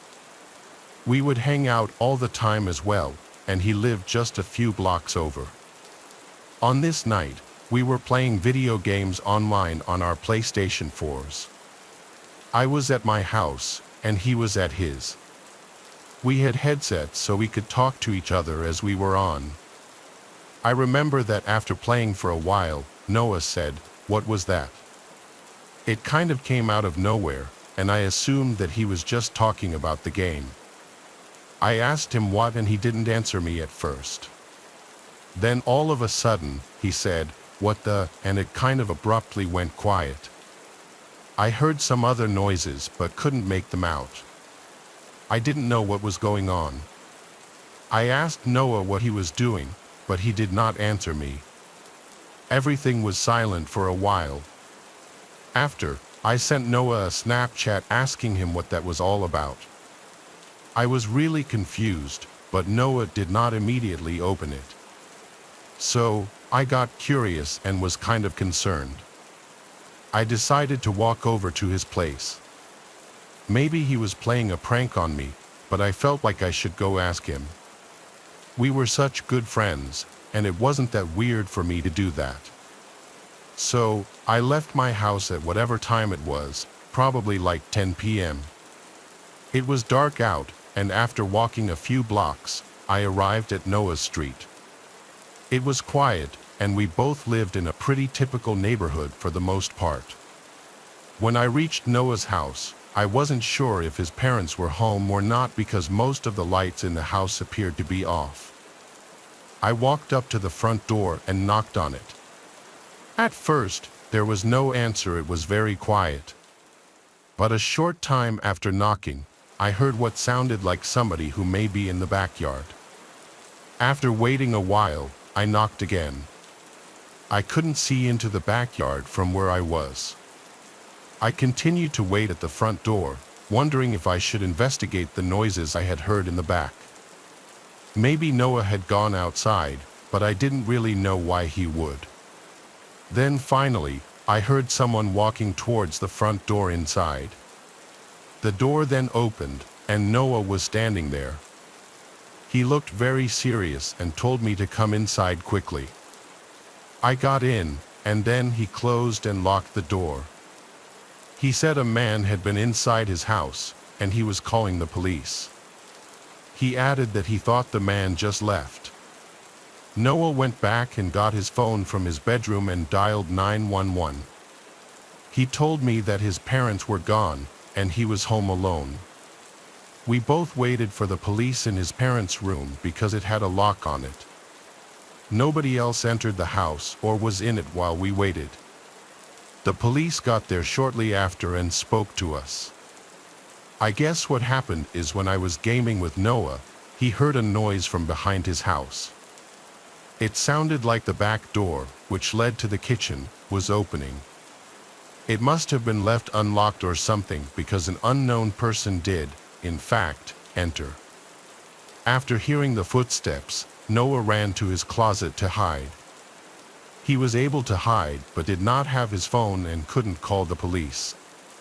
Then I must have heard him running to his closet, and he said that he completely forgot about me on the headset. The headset was also not wireless, so he had to take it off to hide in his closet. While hiding, he heard the person walking around inside of his house. He hid all the way until I arrived at his place. When he heard the knock on the door, he said the man started walking around quickly and then left the house. I realized that I must have scared the guy off by knocking on the door. Noah was grateful to me for doing so. He then was able to leave, lock all the doors, get his phone to call the police, which was on the floor near his bed, and let me in the house.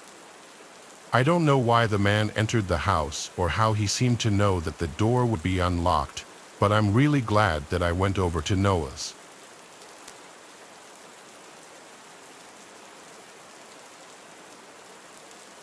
This happened way back in 2006. I was 17 and living in Uvalde, Texas, a very low-income neighborhood, the kind you'll find sprawled out all over the place in rural Texas when you're not right outside of a city. The closest city to me was San Antonio. I was going to some local community college because that's all my parents could afford for me. One of my best friends from high school, Bodhi, moved to San Antonio to go to San Antonio College.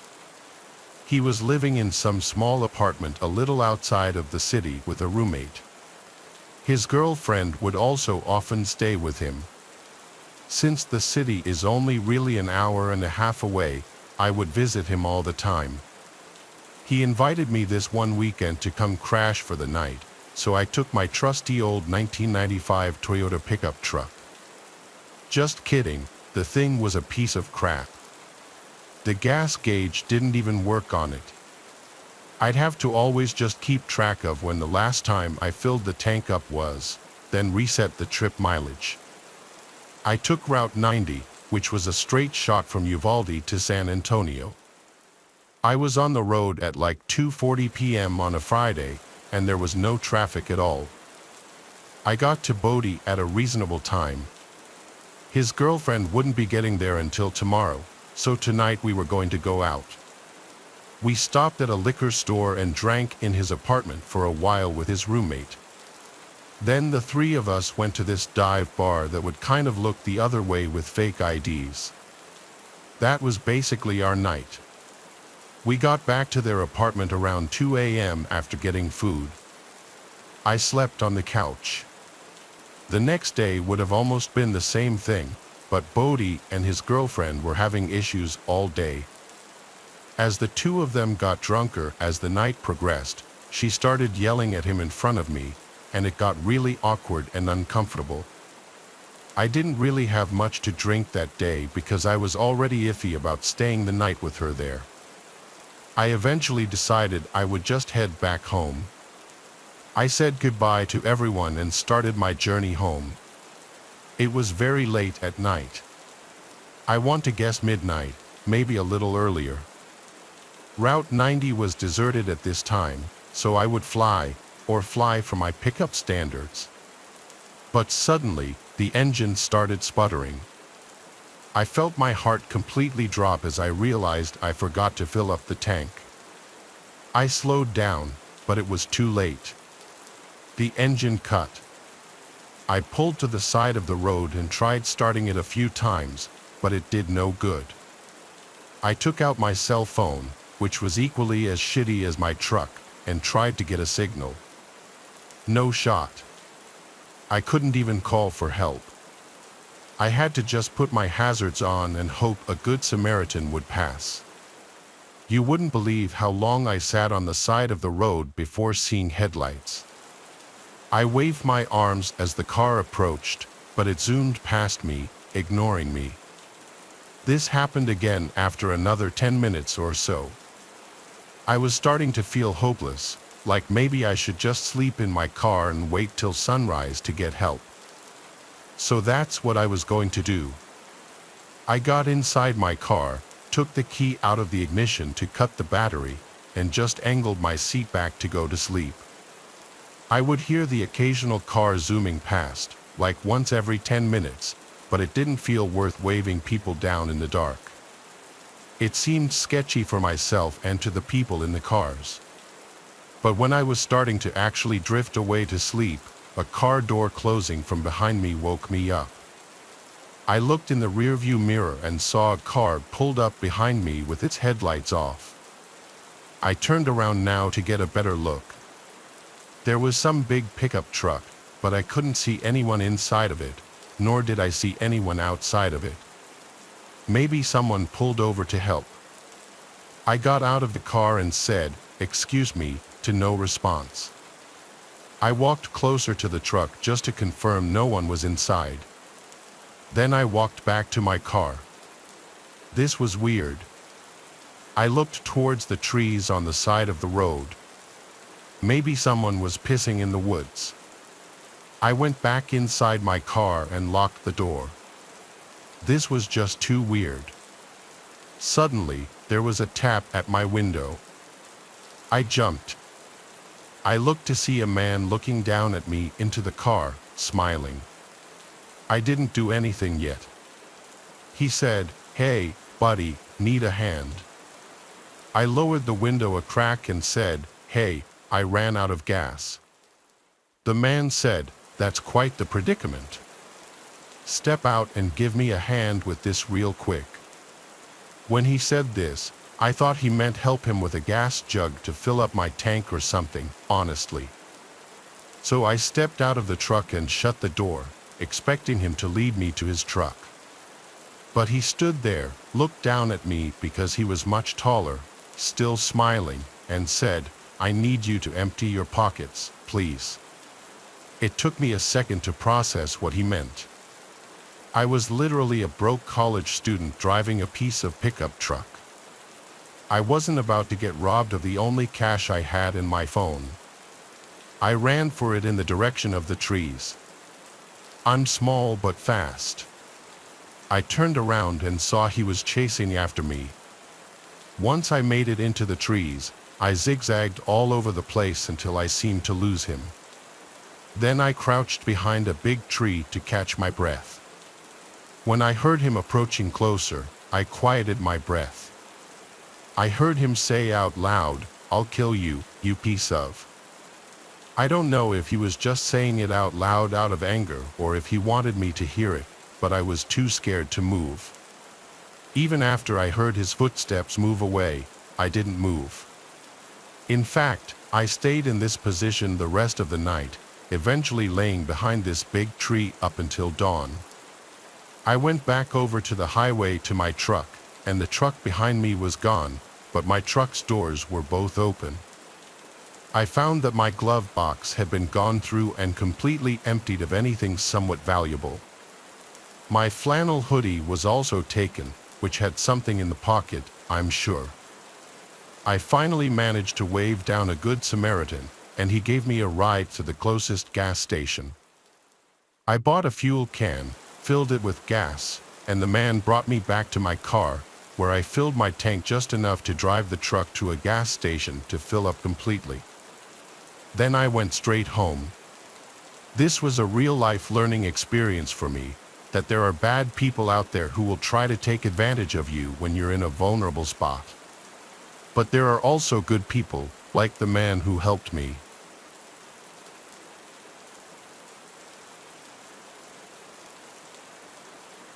During the summer last year, I chose not to take any classes and got a job at a gas station right next to my college campus. I was sort of disillusioned with school and wanted to make some money while I had time off. The gas station was one of the first places I tried applying to, and it turned out to be the last when they hired me on the spot. I thought it was a little weird, but I didn't question it. Unfortunately, they said they only wanted me for the night shift, which was from 10 p.m. to 6 a.m.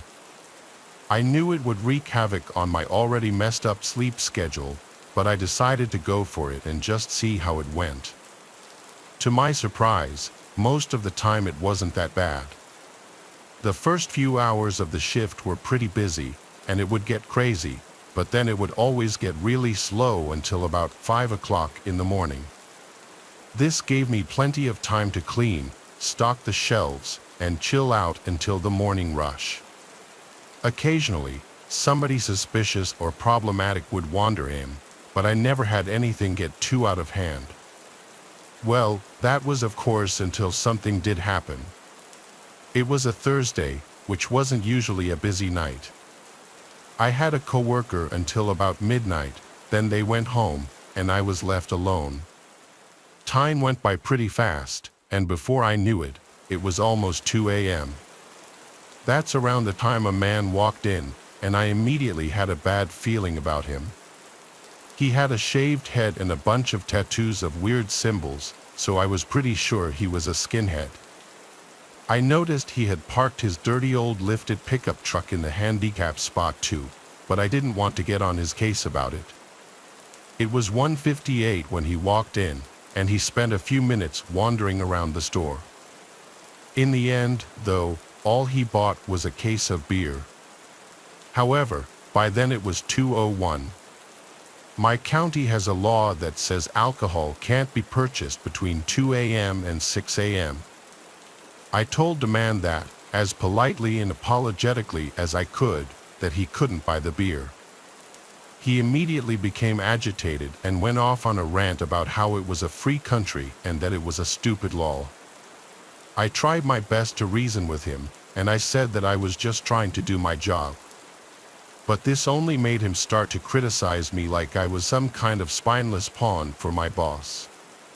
That's when I asked him to leave if he was going to be that way.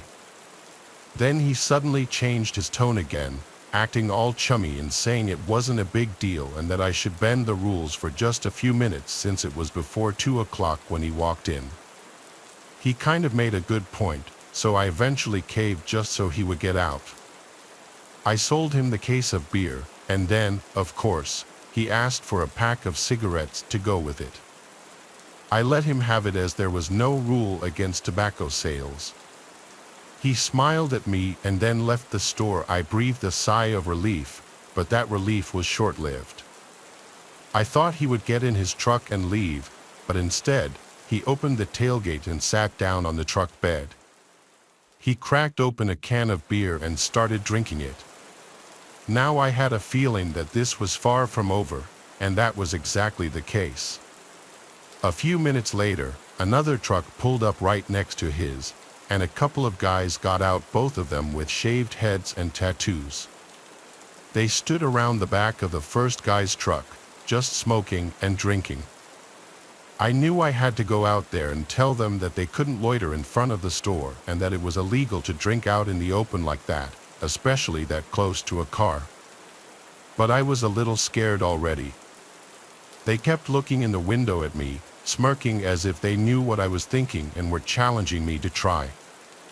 Before I could find the courage, another car, this time an SUV, pulled in next to the two of them, and two more guys got out and joined the others.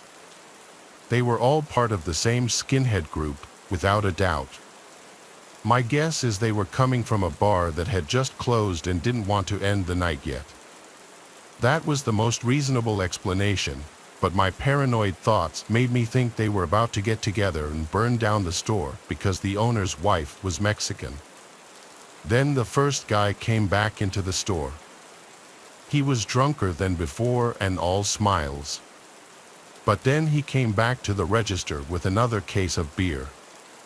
I was about to tell him he definitely couldn't buy it at that time, but before I could even open my mouth, he looked at me all smug and said he really wouldn't want to disappoint him and all of his friends. I took that as a pretty solid threat, so I let him do what he wanted.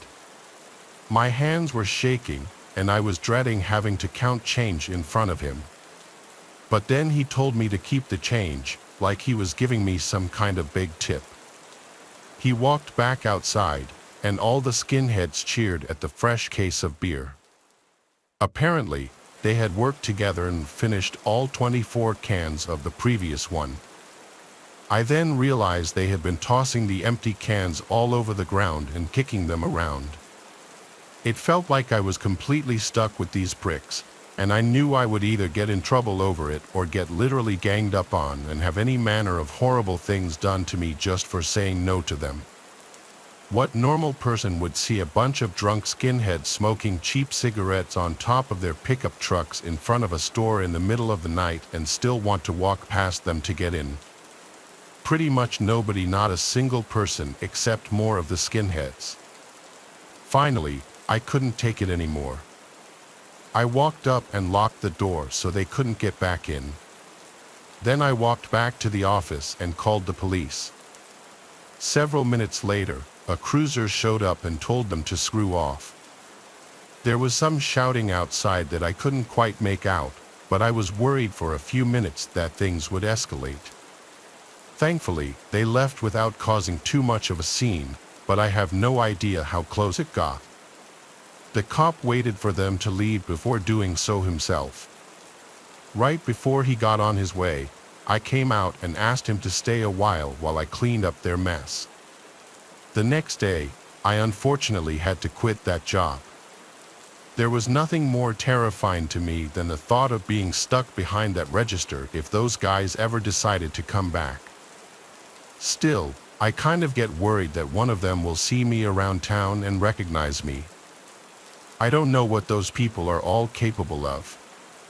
All I know is my town is full of dudes like that, and they're always causing problems.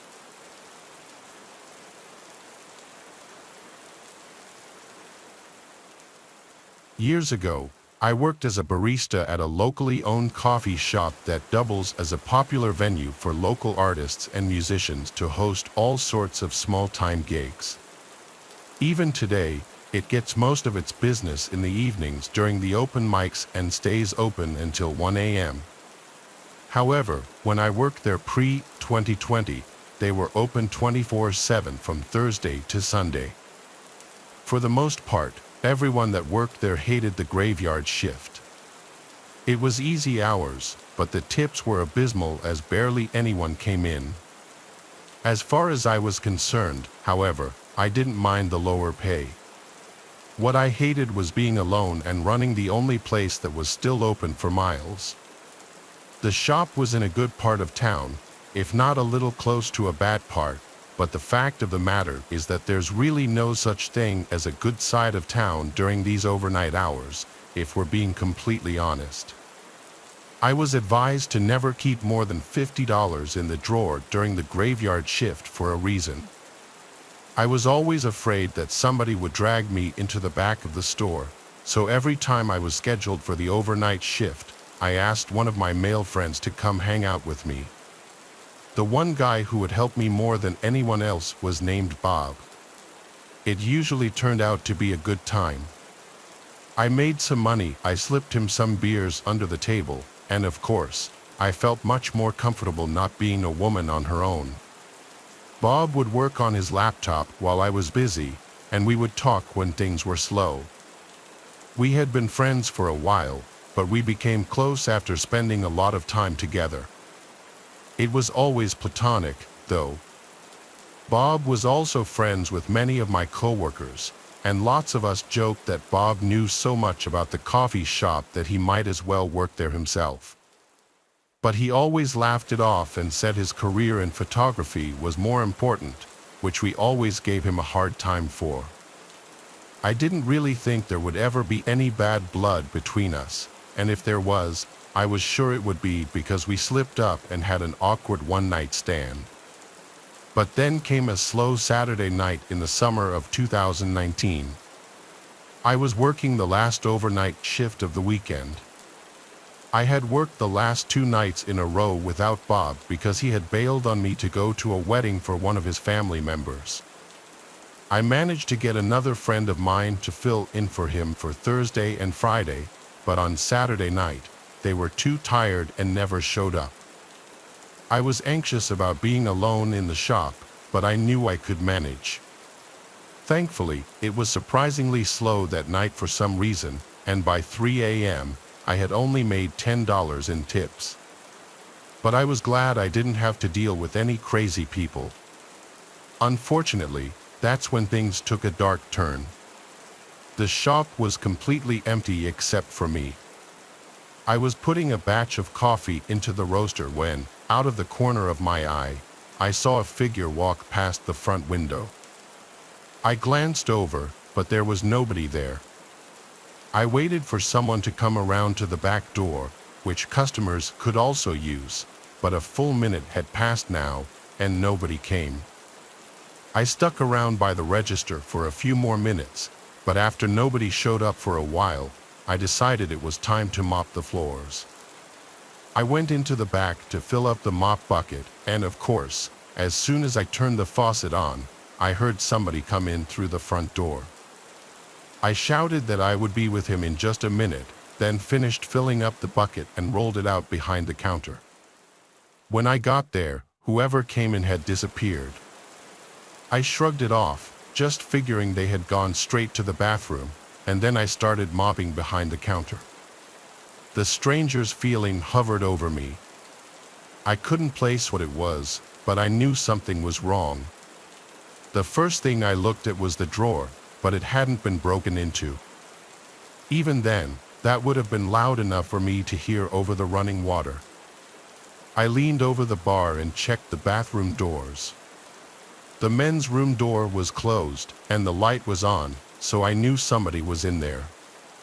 My stomach churned slightly as I knew it was a man in there, but so far I had no real reason to think anything was wrong, so I just kept on mopping. When I finally got finished behind the counter, the bathroom door opened, and to my surprise, Bob walked out. I immediately felt a sense of relief, but I had to ask him what he was doing there.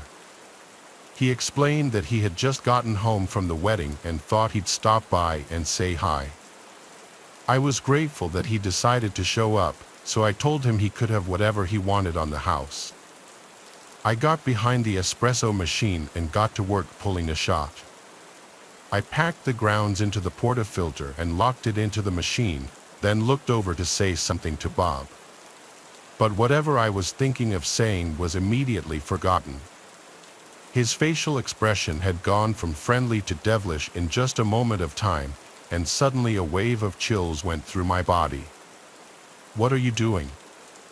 I asked, fighting back trembling. Bob grinned like a psychopath and pulled a knife out from behind his back. "I'm finally going to bang the barista," he said as he started to laugh. "Don't be crazy," I shouted. "We're friends." "What about the cameras?" Bob began walking forward, forcing me to backpedal. "We are friends," he said, "and nobody will believe you because the cameras aren't even on. They never are." "How do you not know that?"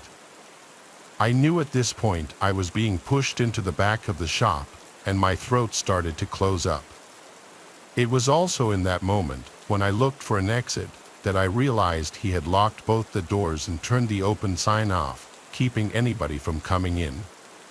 "Your boss already thinks we do this every night," Bob pressed on, inching closer and closer. "Stop it." I shouted in desperation, looking for something to defend myself and trying not to slip on the wet floor. "Shut up," you screamed. "You should have been giving this to me for months already. Do you not know how much time I wasted on you?" I was pleading and about to be cornered. The last hope I had was something on the sandwich counter. In the last moment before he pushed me out of sight into the back of the shop, I grabbed for the panini press and ripped it off the table, slamming the corner of the metal against the side of his head. He tried to block me and sliced open my arm, but I connected the hit. Combined with the water on the floor, the blow knocked him off of his feet. I wasted no time climbing over the counter and rushing out of the back door. I slipped into my car while I locked myself in and called the police. It wasn't until I thought about driving off that I realized Bob had parked his car in front of mine to deliberately keep me from getting away. Moments later, while I was on the phone with the operator, he came outside and attempted to break his way into my car. After he failed to do so for several minutes, he gave up and drove off, not long before the police arrived. I was treated for my wound and gave my statement about what happened. I didn't leave out a single detail. I was too much in a state of shock to even be in disbelief. As it turns out, he was right about the cameras inside the shop just being for show. However, nobody thought I was lying about what he did. Unfortunately, though, due to civil liabilities on the part of my employer and, more importantly, the fact that Bob completely up and disappeared after posting bail, I decided to drop the charges. I came to the conclusion not long after that he had already ruined his life sufficiently, and I simply didn't care enough to do anything else about it. Nobody has seen or heard from Bob in years, and the coffee shop has since stopped staying open overnight.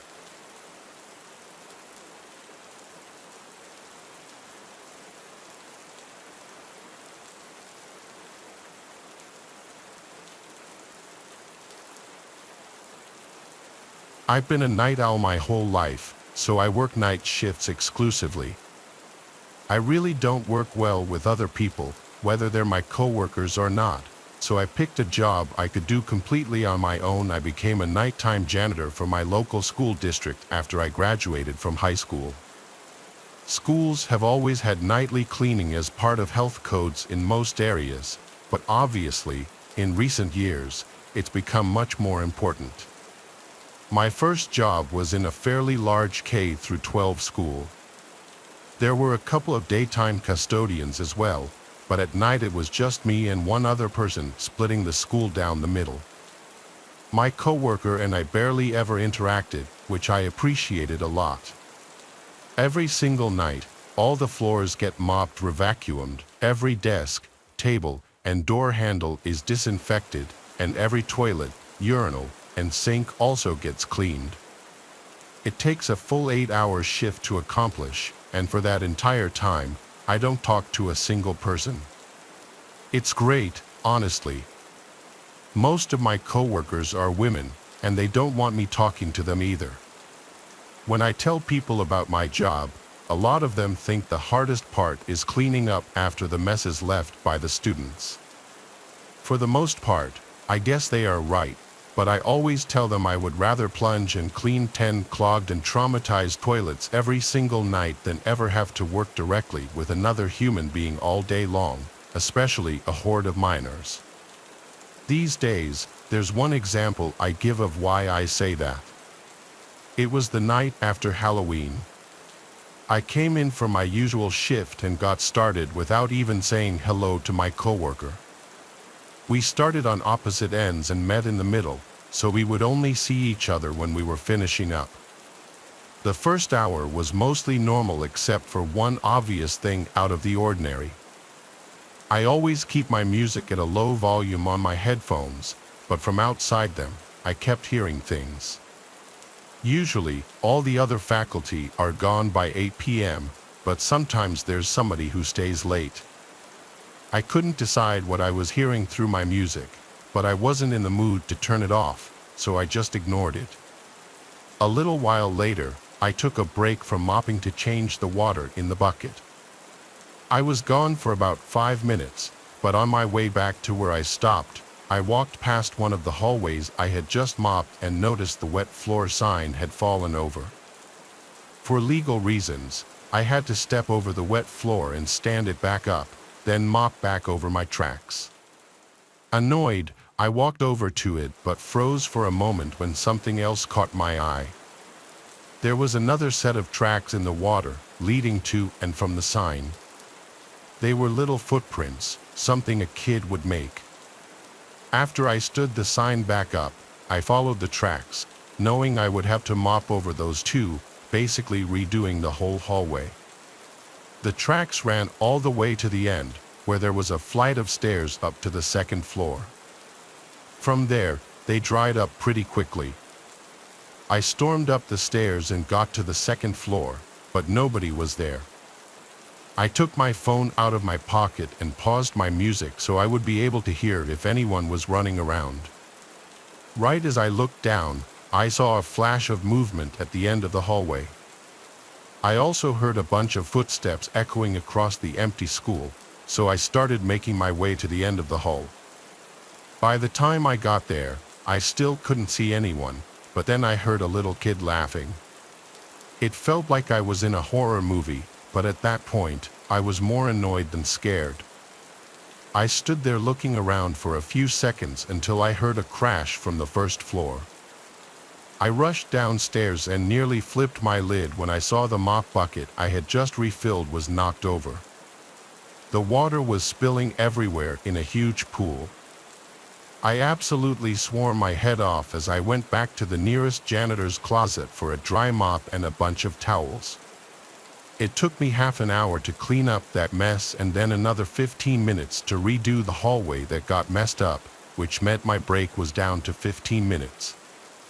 However, I was so pissed off that I walked to the other side of the school and interrupted my coworker to ask if she had been messing with me. She looked completely dumbfounded and innocent. She asked if I was all right or needed any help, but to that, I just walked away. I set up again and got back to work. Another hour passed, and I managed to make up some lost progress. I was angrily powering through it, debating in my head the whole time about what I should do.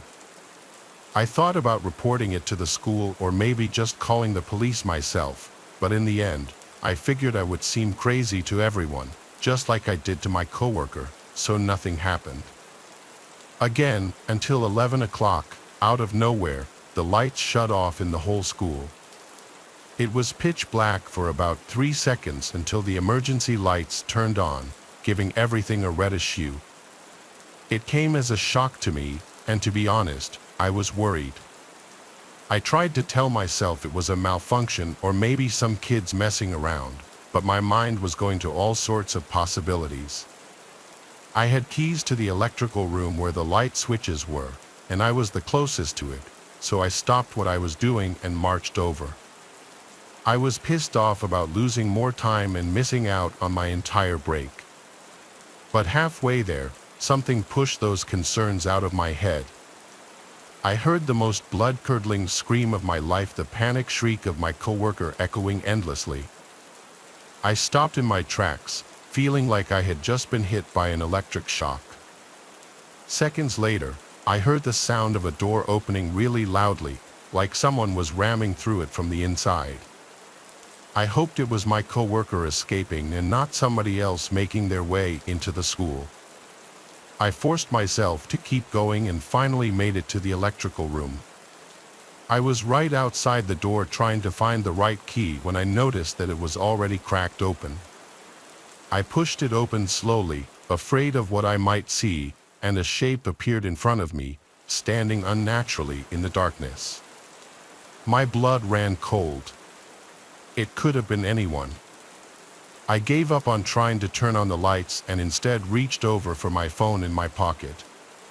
However, as soon as I moved, the figure bolted forward and slammed the door in my face. I cursed and jumped back, stumbling until my back hit the wall behind me. Once I regained my balance, I started running. I wanted to leave, but for once in my life, I thought about the well-being of somebody else and ran to the other side of the school to find my coworker. After checking a few of her hallways, I finally found her mop bucket sitting alone in the middle of the floor next to a bathroom. Without hesitation, I rushed over to it, hoping not to see any evidence that she had been hurt. Nothing seemed unusual except for the fact that she was nowhere to be found. I looked all around in the dim lighting, but as far as I could tell, I was alone. But not completely alone. The sound of a laughing child echoed in the distance again, striking fear into my chest.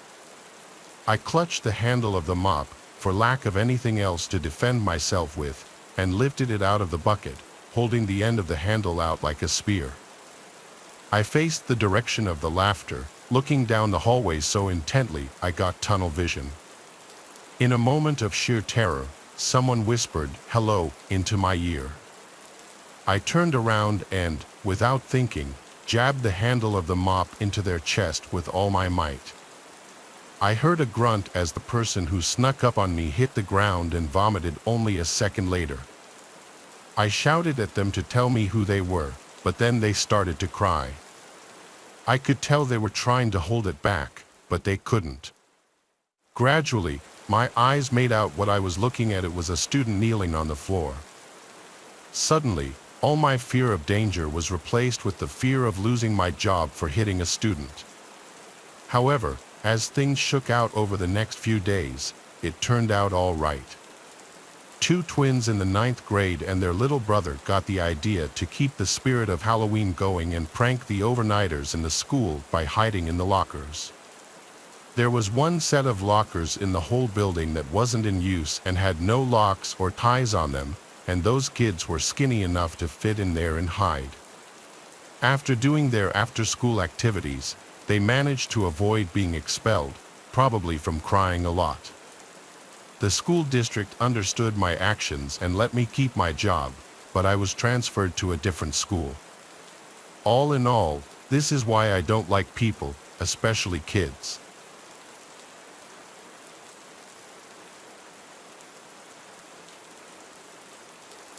Up until about a year ago, I worked at a grocery chain. I was, and still am, a working college student. My availability was only 6 p.m. to closing, which in this case was midnight. It wasn't my favorite job. I dealt with a lot of annoying customers and coworkers, one of whom once broke into my locker and put a used tampon in the pocket of my apron, but that's a whole different story. My job was walking distance from where I lived, which made it really convenient since I didn't have a car. One Friday night, I was closing as usual with my supervisor, and we were running later than we usually did. My supervisor and I finally got the remaining customers out of the store, clocked out, and left. I left before my supervisor and began walking home. After a long, frustrating day of annoying customers, it felt great to just walk through the fresh winter air. I spent a few minutes shuffling through my phone's playlist to find a song to walk home to. I had made my way down the main road, careful not to slip on any of the ice. One thing that's really important to know about me is that I'm a very anxious person, and while it's definitely a problem most of the time, it does help make me constantly aware of my surroundings. That's when I saw an approaching car slowing down on the deserted main road, and I automatically went on high alert. It was a black car that came to a slow stop against the sidewalk I was on, about 10 feet behind me. I immediately clutched my phone in my hand and brought it out of my pocket. If there wasn't any ice covering the sidewalk and my feet didn't hurt, I probably would have run. Instead, I opted to try and pretend that I wasn't afraid, which I don't think worked because I picked up my pace after the car stopped. It was then that I heard a man's voice call out to me. "Hey, it's cold out here. You want a ride?" the man said. I kept walking away from him up the street, pretending I didn't hear him and just hoping he would go away. It didn't work. A few moments later, I heard the car tires crushing the ice on the road and then turned around to see what he was doing. He was now driving with the car in reverse. When he caught up to me, he had rolled down the passenger seat window some more. He was a black man, maybe in his mid to late 30s. He looked at me and I stopped, prompting him to stop his car as well. "Hey, let me give you a ride," he said through the car window. I didn't know what to say. I wanted to be polite because even though I was scared, I tried to be rational. All he did was offer a girl a ride home who was walking in the cold at night. Also, with the possibility of him being a kidnapper or a rapist, it was really best not to piss him off on the empty street. "No thank you," I said politely but firmly that I hesitated for a second. I was trying to figure out what to say that would get him to leave me alone away which street I lived on. "I'm okay," I insisted. "Thanks, though." As I finished thanking him, I started walking again, now putting both headphones in with the song paused. It was more of a way to signal that I was done talking to him. He didn't say anything, but I knew that he was watching me walk away. I felt relieved when I got a few more feet away from his car and heard the sound of his tires driving away. Unfortunately, the situation was only getting worse. As I started walking past the entrance of a car dealership, I saw the same car making a U-turn in the middle of the street out of the corner of my eye. When I turned slightly, he pulled up to the sidewalk yet again, this time a few feet in front of me. The man then opened the driver's seat door and got out of the car. It was at that point I was actually afraid I wouldn't make it home that night. He looked at me with this weird expression on his face. He had this really focused look while trying to look casual. It's really hard to describe. He started walking up to me. This kind of situation had never happened to me before, but I always thought of dangerous hypothetical situations in my head. I guess thinking about those situations prepared me to an extent because before I even realized it, my phone was already against my ear like I was on the phone with someone, even though I wasn't. When he came closer to me, he saw my phone in my hand and must have realized someone could know where I am right now, or I could be calling 911. That's the only explanation I can think of because when he looked at my phone, his demeanor totally changed. He stopped in his tracks with a worried look on his face and then asked me, "Oh, are you on the phone with someone right now?" I replied, looking at him with my phone still against my face and my other hand casually in my pocket. Without saying anything else, the man immediately turned around, got back in his car, and then started to drive up the street. I walked slowly at first, letting some distance grow between us, but as soon as I felt safer, I walked up the street as fast as I could without slipping. I frantically tried to call my dad, who I thought was home at the time. He didn't pick up. I then tried to call my sister and my fiancé. I didn't feel like I was in danger anymore, but my adrenaline was through the roof and I wanted to hear from someone who would make me feel better. I gave up calling after I couldn't get in touch with anyone and just kept walking. I was finally getting ready to turn onto another street when I passed an empty parking lot and saw the same man leaning against his car looking over at me. "Hey," was all he said in a flat tone when I walked by. At this point, I was completely freaked out. I didn't have my phone out anymore, so I couldn't pretend I was talking to someone again, and I was also significantly closer to my house. If he decided to get into his car and follow me, there wasn't any detour I could take to try and lose him. I was now on the verge of tears, and that's when I decided to call 911. I called 911 and told them the situation. The officer on the other line stayed on the phone with me until I got into my house. After that, an officer came to my house and asked me a bunch of questions about the man. He also asked me about his car and where I last saw him. All of the details were either too vague or I didn't remember. He said that he would at least patrol the area for him. I'm not really sure if he actually did or not, but it made me feel better at the time. From that point, I needed a ride to and from work every shift until I got my schedule changed to day shifts. Just a few weeks later, the college semester ended and I was planning on skipping a semester anyway. That experience only reinforced my decision. The more I think about that situation, the more I realize how lucky I was. I was in the perfect position to be taken, but I actually used some quick thinking that really de-escalated the situation.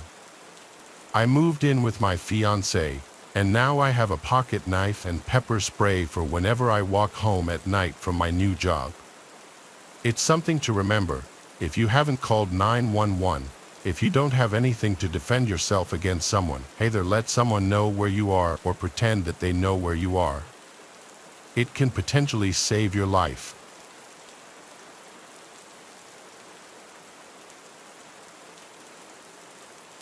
So recently, I had an experience while I was at a friend's house alone, watching his dog, that inspired me to do another Home Alone themed video. I spent so much time reading stories of people's horrific experiences that I forget these things could happen to me too. In a bit of a different fashion, I'll tell that experience I had after the viewer submitted stories at the end of the video. A more positive experience I would also like to talk about is my experience with Scentbird, a fragrance subscription service that allows you to choose new designer fragrances to try out every month at an affordable price. You get to try the first fragrance from Scentbird for only $8, and your next month will be only $16.95. The vials are cheaper than a lot of the rollerballs or travel sizes you'll find elsewhere. Scentbird is a great solution for beginners in fragrance looking to experiment with certain scents. Scentbird allows you to try different designer fragrances from brands like Prada, Gucci, and Versace with a 30-day supply of any fragrance you choose. This way, if you're just getting into building your fragrance collection, you can test out what you like and what you don't without having to purchase a full bottle. Through Scentbird, I found my favorite scents, Eros Flame by Versace, which mixes Italian lemon, pink pepper, and vetiver for a classier scent, and Cross River Gorilla by Sanctuary for a more casual scent. So if you're looking to start your own collection, head on over to Scentbird by scanning my QR code using code 55nightmare to get 55% off your first month at Scentbird. Growing up, I was raised in rural Michigan. There was hardly anything to do.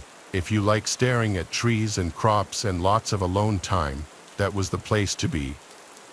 I got out of there as soon as I got a car and enough money to move. I'm not a nature hater or anything, but I'd pick being by a big city any day. My parents don't own that property anymore. They sold it 5 years ago. But to describe it, it was a 3-acre property. The house itself was pretty big, and there was a storage building out back. I was 13 when this happened. My parents would leave me alone often at this age. They trusted me because I matured at a young age and I had responsibilities on the property. It was a weekend, and I was playing Vice City on my PS2 in the living room when suddenly, a loud metallic bang came from outside somewhere in the yard. I right away ran to every window I could to look outside to see if I could see something, and I didn't see anything until I got to the window looking out the storage building out back.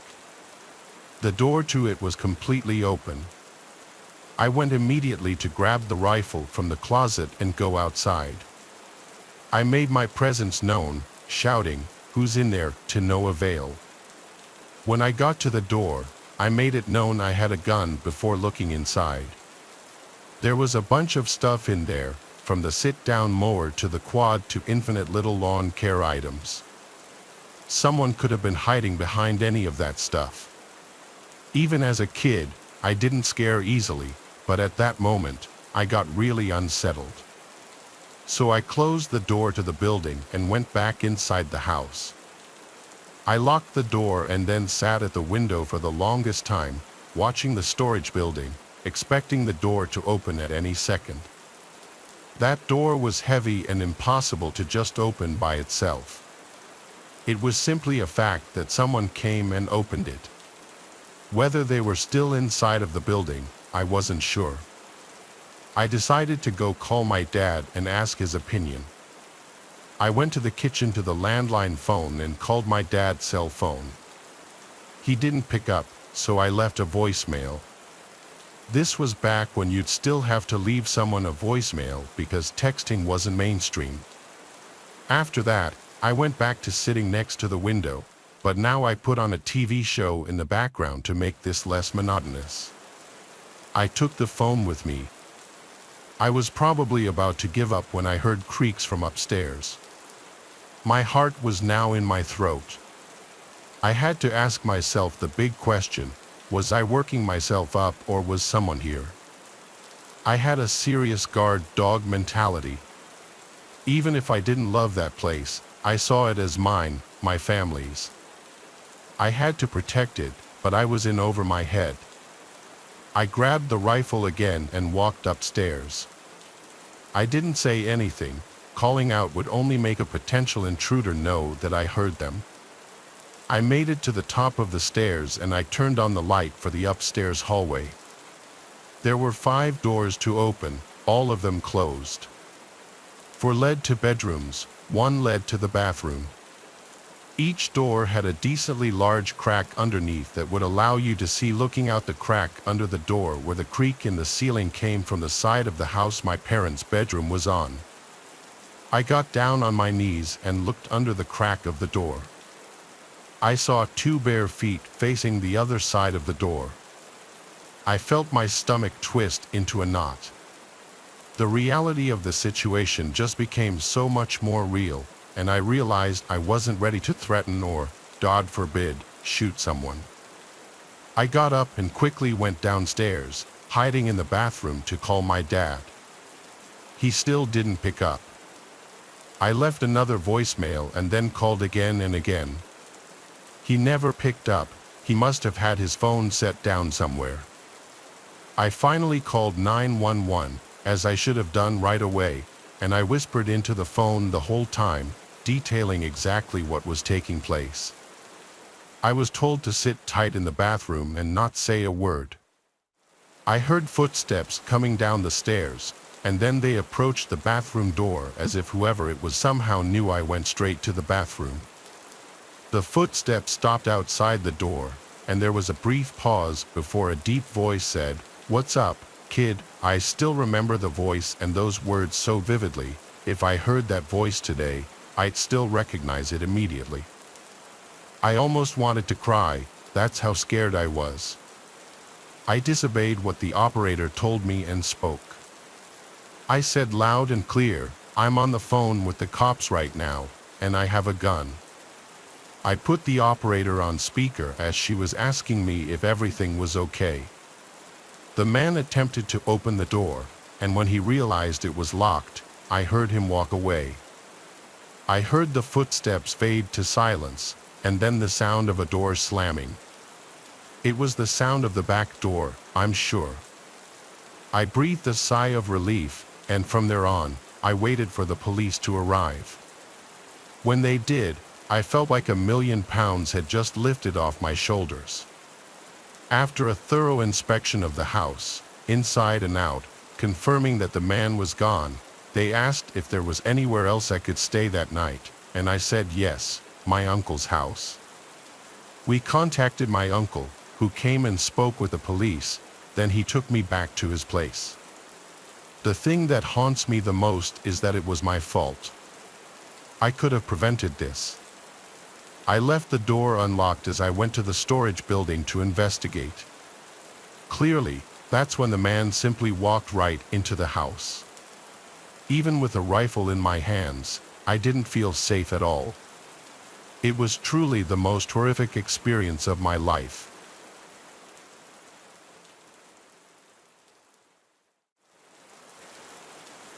I was home alone one night for a reason I don't remember. All I remember is my entire family was gone. I was 13 or 14 years old. I was a big gamer at the time. I was obsessed with StarCraft, and admittedly sometimes spend a weekend night or two playing StarCraft or some other PC game. This was right before co-lockdown started. I was playing StarCraft on my computer in my bedroom on the first floor.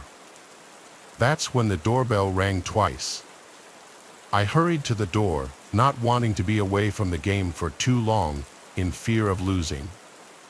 I got to the front door and said, "Who is it?" as I always would if I was alone. A soft and weak voice on the other side said something that I couldn't hear. It sounded like a woman.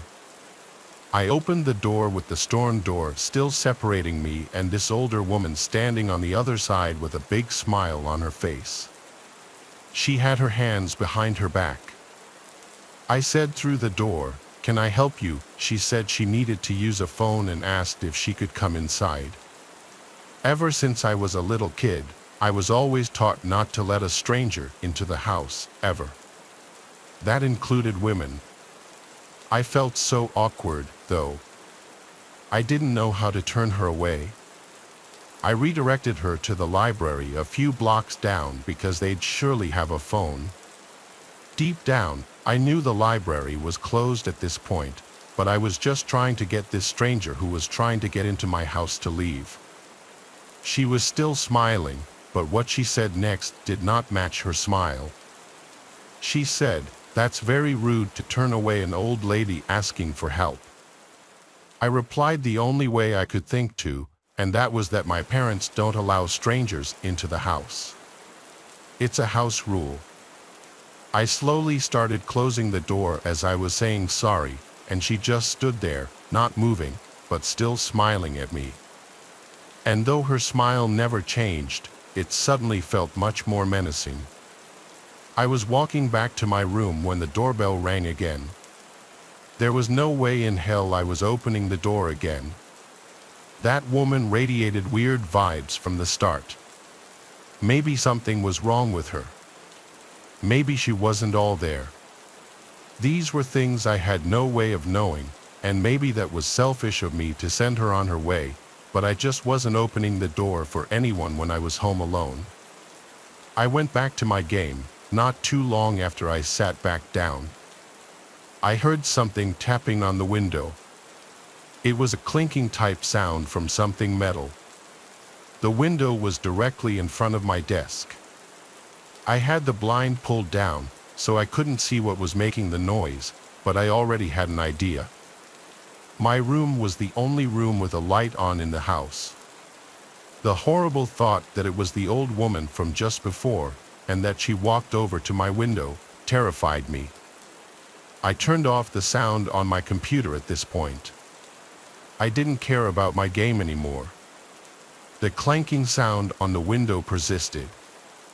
I basically said, "F this," and up and left to a different room in the house. I sat in the darkness of the living room for a bit. When the doorbell rang again, this woman was harassing me now. I tried to convince myself she wasn't a threat, just some crazy old woman who's probably clueless as to where she is. When she rang the doorbell a second and third time, I decided to go open the door and ask her if there's someone I could call for her, but when I opened the door there was now a man on the other side. He looked to be about 10 years younger than her. He said through the storm door, "Have you seen my mother?" I replied saying yes, she came to my door just before. He then apologized to me and said she has dementia and got out of the house. I suddenly felt bad, but he asked me if he could come in for a minute. And again I felt awkward. Why did he need to come inside? I said the same thing that I told to the woman who he claimed to be his mother. I said we could just talk through this door. I then said that I think she went into my backyard because I heard something at my window. I told him he could go around back and check. He thanked me and walked down the walkway, and I thought he went into the backyard, but when I went to the back and looked out the back window expecting to see him searching around, I saw nobody, not him or his mom. This was all too weird for me. I went to bed on the earlier side that night, just falling asleep with the TV on in the background until I heard the clear blinking sound on the window again. Something metal was tapping on the glass. I remembered the concerned man and I decided to try and help. I went to the window, lifted the blind up with my hand, and I saw that woman outside my window with that same creepy smile. She was tapping a kitchen knife on my window. I closed the blind and crawled back into my bed. This didn't feel like it was actually happening. A suspiciously short amount of time later, the doorbell rang like 4 times. The clinking on the window stopped by this point. This was all too suspicious. It felt like some kind of robbery attempt. I ignored the doorbell. I stayed in my bed. I was going to wait this out. I didn't have a cell phone at this time. I wasn't the most social guy growing up. I also didn't want to call the police for some reason. I waited this all out until it finally stopped. The next morning I told my dad what happened. When I called him, he told me I was smart not to open the door. Everyone agreed that everything about it sounded like an attempted robbery. Is there a chance that maybe that woman really did have dementia and that the man was really her concerned son? Maybe.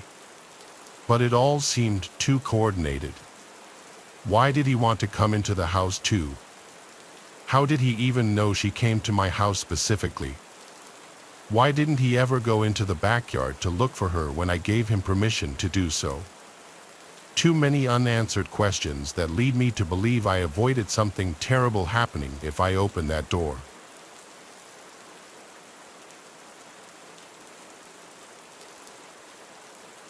This happened to me just a bit over a year ago. I'm 24 and have a townhouse in the suburbs.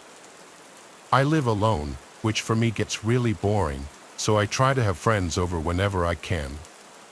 My closest friends come a couple of times a week and sometimes even sleep over to escape their parents' houses. I didn't have any plans this night, but I had plans for the next day with my friend Adam, who was supposed to be coming over to have a movie night. So I really was just trying to get this night over with and looking forward to the next day. I went to bed early, like 9:15. In the middle of the night, I woke up. I looked at my nightstand and saw it was 2 a.m., but the way I woke up was odd. My heart was pounding for some reason, and my brain was very alert and aware, like something was happening. I thought maybe I had just woken up from a nightmare or something until I heard a click from downstairs. I sat up. A door slowly screeched open, and I could hear someone's footsteps entering my home. Although terrified, I thought this had to be Adam or one of my other friends, as they all had keys to my house in case they needed somewhere to stay. I got up from my bed and walked over to the door, opening it and stepping into the hallway. Adam, no one responded. I waited in the hallway for what felt like forever, but then a bright light suddenly flickered on, lighting up the whole downstairs. A second later, soft chattering noise came from the living room. Whoever it was had turned on the TV. For a moment, I felt relief, thinking it was definitely one of my friends who had one too many drinks. I went down the stairs and into the living room and felt my whole body turn ice cold in an instant. Some random man was sitting on my couch, looking at the TV screen. He looked maybe 50 years old with patchy long black hair and dirty clothes.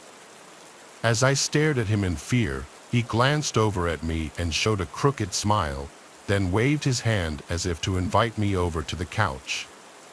I turned around and sprinted right out the front door. I banged on my neighbor's door until they let me in and called the police. By the time they made it, though, he was gone, no trace of him at all. What's worse is the police didn't take it all that seriously, suggesting it was probably just some harmless homeless man wanting a place to sleep. The way I see it, everything points to otherwise. He picked the lock on my door, sat on my couch, and turned on the TV. Then the sick man smiled at me and invited me over to the couch. I think he may have been a stalker or something, and now I find it hard to even sleep at night when I'm alone, thinking that there's a chance that I'm not really alone.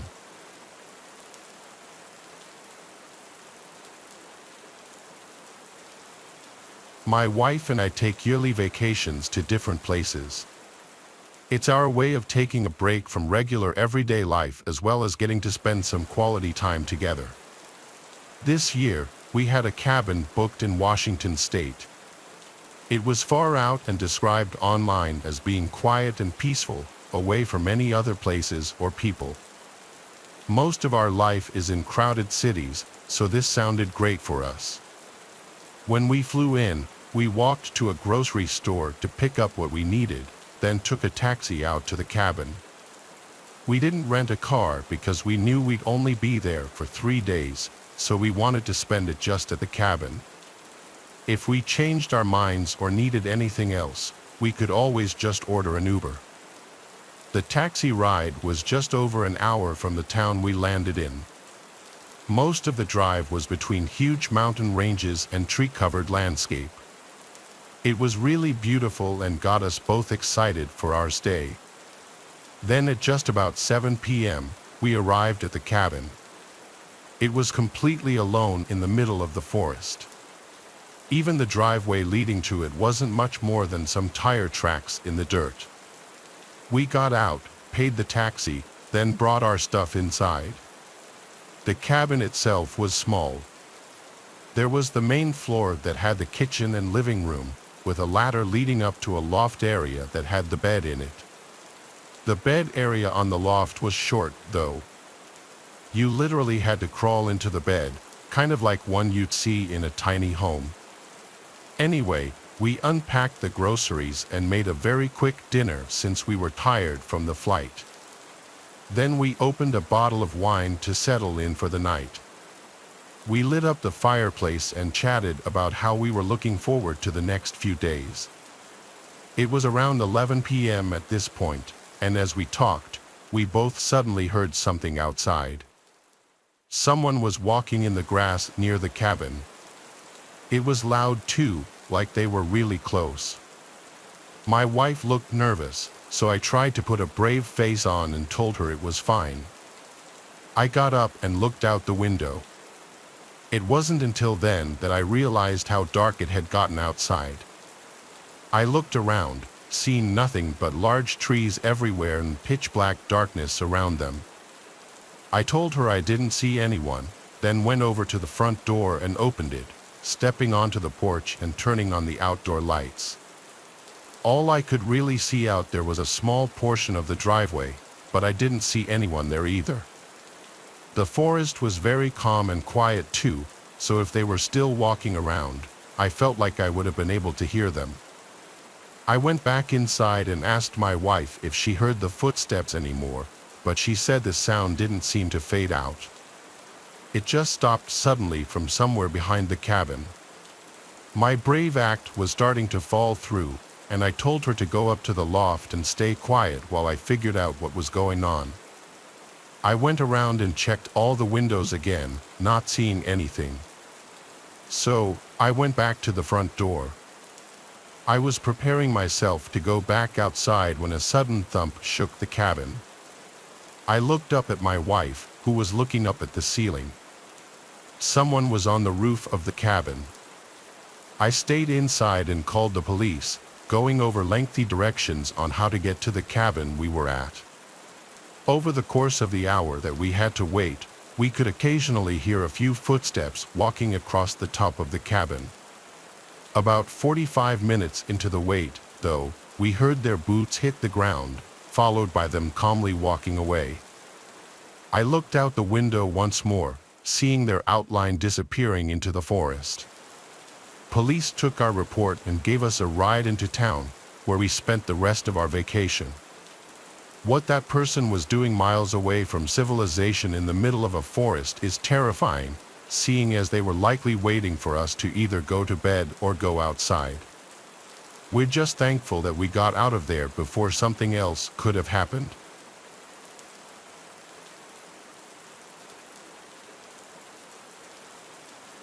This happened shortly after I turned 15 years old. As a birthday gift, my parents had given me an Xbox. I was even given my own monitor, which allowed me to play in my room. My room was upstairs, and in the weeks after my birthday, I of course spent a lot of time up there. It was a Saturday night. I was talking in an Xbox party chat with two of my school friends. Both of my parents went out of town at a work convention for the weekend, so I was home alone. I had my headphone volume pretty loud, but during a pause in our conversation, I heard a thumping sound come from downstairs. If you've ever been home alone as a kid, you'll know that any abnormal sound gets your mind imagining the worst. I turned down the volume and took one headphone off my ear. Nothing happened for the next 5 minutes, but shortly afterward, I heard the same noise again. I told my two friends about it this time, and they both encouraged me to go check it out, joking how someone might have broken in. I laughed and agreed to do it during the next break in our game. When that came, I took my headphones off and started walking towards the stairs. I began walking down them, and as I did, I began to hear soft whispering. I was only halfway down, but I completely froze up. I intently listened, trying to make out whether what I was hearing was actually real or not. Eventually, I crouched down to get a look into the living room. There, I saw 4 fully grown men, all completely covered in black, silently walking around. I genuinely couldn't process what I was seeing. All I knew is that I had to get back upstairs. I slowly started crawling back up them, and of course, one of the steps let out a loud creaking noise that echoed throughout the house before returning to silence. There was no way they didn't hear it. Thinking quick, I ran to my room, put on my headset, and told my friends to call the police to my house. They sounded confused and now in a serious tone asked what was going on. I didn't feel like I had enough time to explain, so I just told them to hurry and threw my headset down on my desk. I knew that locking myself in my room would be an obvious sign that I was inside. I still locked the door and closed it behind me, but instead, I hid in the bathroom further down the hallway with the light off and the door slightly cracked open so that they wouldn't think to check it. I could hear multiple sets of boots slowly walking up the stairs as I sat in silence. They kept getting louder until I could hear banging on my bedroom door down the hall. Not banging like trying to get my attention, whoever was doing it was clearly trying to break down the door.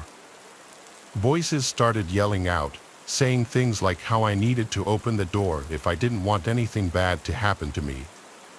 I was absolutely horrified. I got up and started desperately opening the bathroom window. I guess I'd made too much noise because a set of boots started heading down the hall just as the bathroom door fully opened. I managed to dive out of the window head first.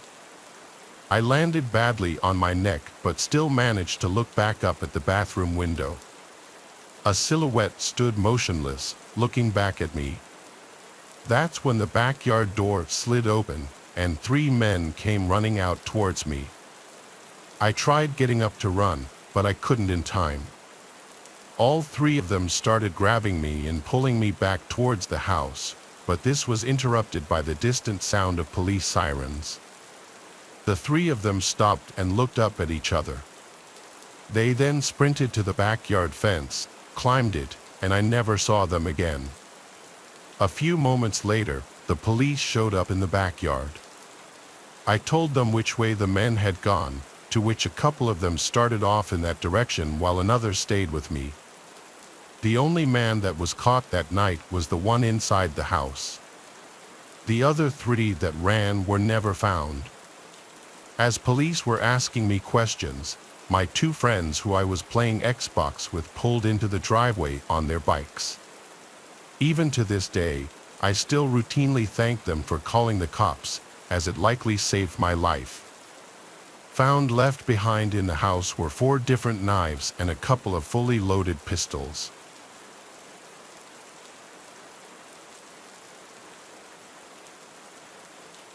So this happened a little over 2 years ago now. It was 2017, and I had just started a new job at a motel. It was low pay, but I needed an office job. One of my friends, John, got me this job. For a few days, I did training with the owner in the mornings. For 2 nights, John trained me. Our job was the 10 p.m. to 6 a.m. shift, nothing exciting, just checking guests in and doing paperwork. My boss, or the owner, went away with his wife on vacation for a week, which contributed to the swift training I had to endure. So it was my first night alone on the night shift. There was a monitor with security cameras around the motel's property and large glass windows all around the office building with a glass door. There was no night window like most motels have. It was fairly early in the night, at about 1 a.m. I was just doing my normal check-in paperwork when a man walked in and asked if we had any rooms available. Usually, if someone sketchy came in, my boss had me lie and say no. But he seemed normal at the moment, so without hesitation, I said yes. I began creating the reservation on the computer when I noticed he started swatting the air and making spitting noises as if he was being surrounded by flies. I tried to ignore it. As far as I was concerned, it wasn't my business, so I tried to check him into the room as quickly as possible.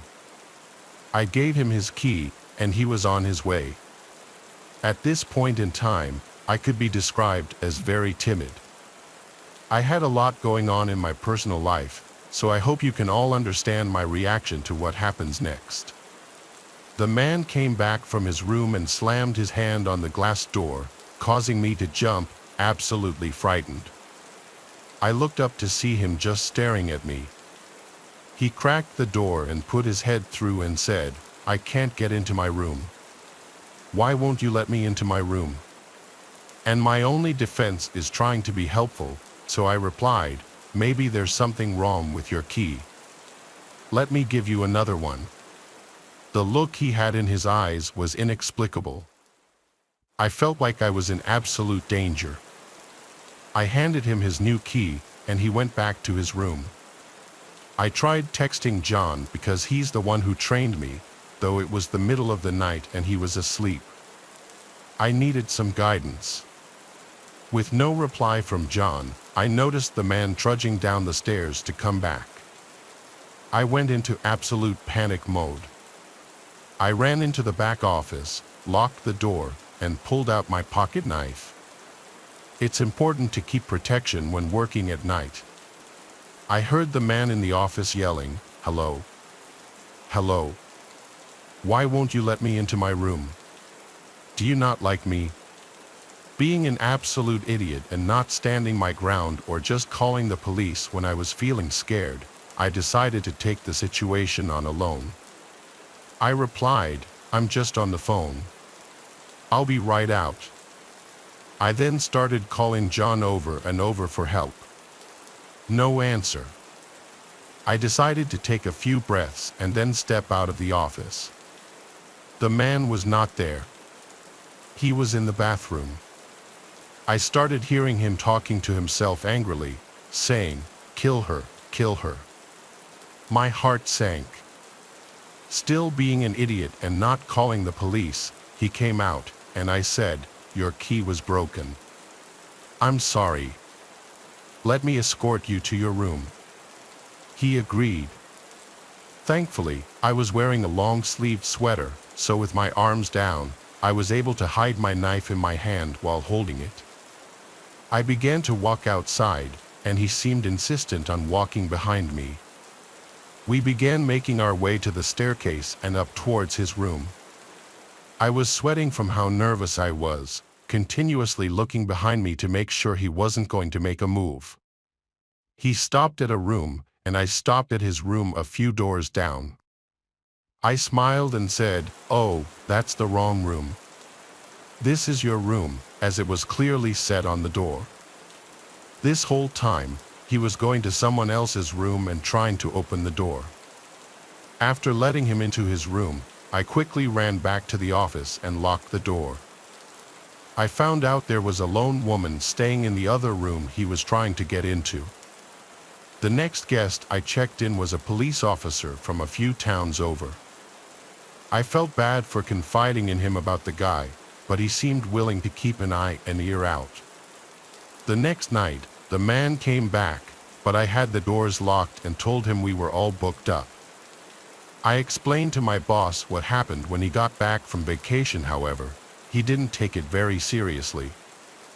I continued to work there on the night shift for the next year, where many other strange encounters happened, but this was one of the worst.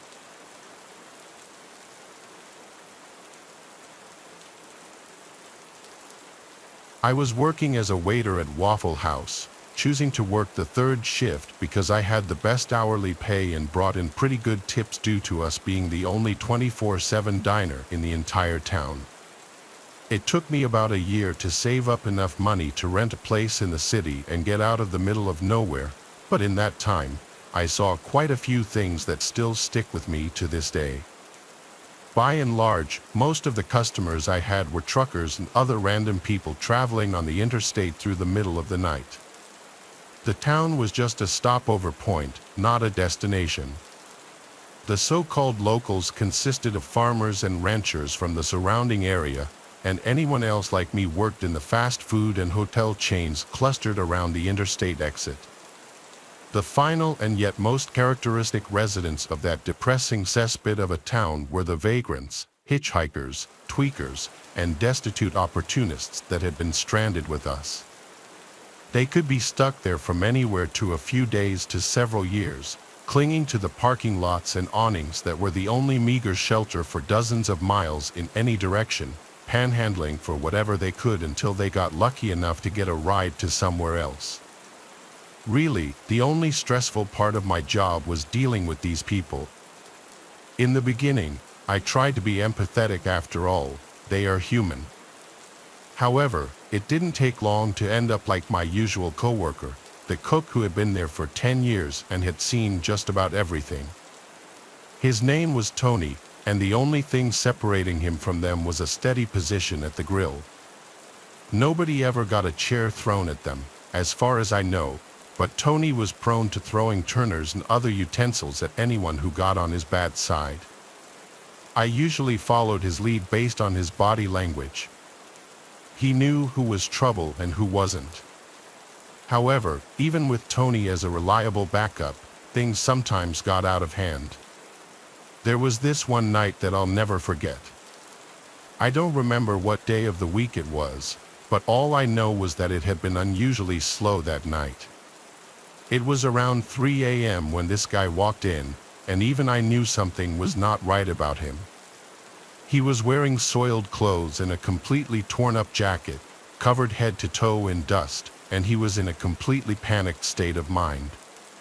The weird thing was that he said nothing as he ran past us, clutching his right arm to his chest, and immediately locking himself in the bathroom. Tony and I rolled our eyes at the same time, thinking, here we go again. Although I think we both had a feeling this wasn't a regular hobo bathroom emergency or a tweaker looking for a private place to do their thing. That's when I asked Tony, doesn't he kind of look familiar?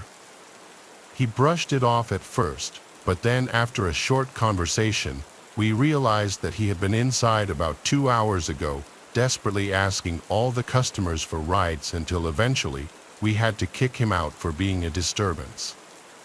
It seemed he obviously hadn't had any luck getting a ride, but something else had happened to him too.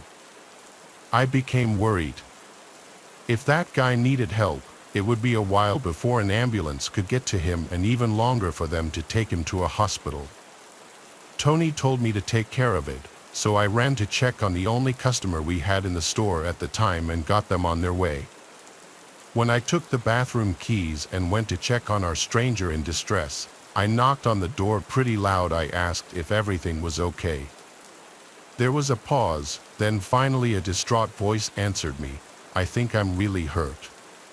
I just need a ride. Suddenly, I knew something was seriously wrong. The sound of his voice made the hairs on the back of my neck stand on end. I fumbled with the key ring as I told him I was about to open the door. Sir, if you need help, I have to come in there. I shouted. No. The stranger screamed. You have to come get me. I stopped for a second, confused, but then I snapped out of it and shoved the key in the lock. I turned it and opened the door to a terrifying sight. The bathroom was empty, completely empty. No injured man, no blood, no dust, just nothing. It was as clean as it had been since I last cleaned it, as if nobody had been in there at all. In fact, it even looked cleaner than that. What's going on in there? Tony shouted from the kitchen. I was just at a loss. I let the bathroom door close and stepped back. I looked at Tony and told him the truth. There's nobody in there, I said. Don't give me that. Tony shouted.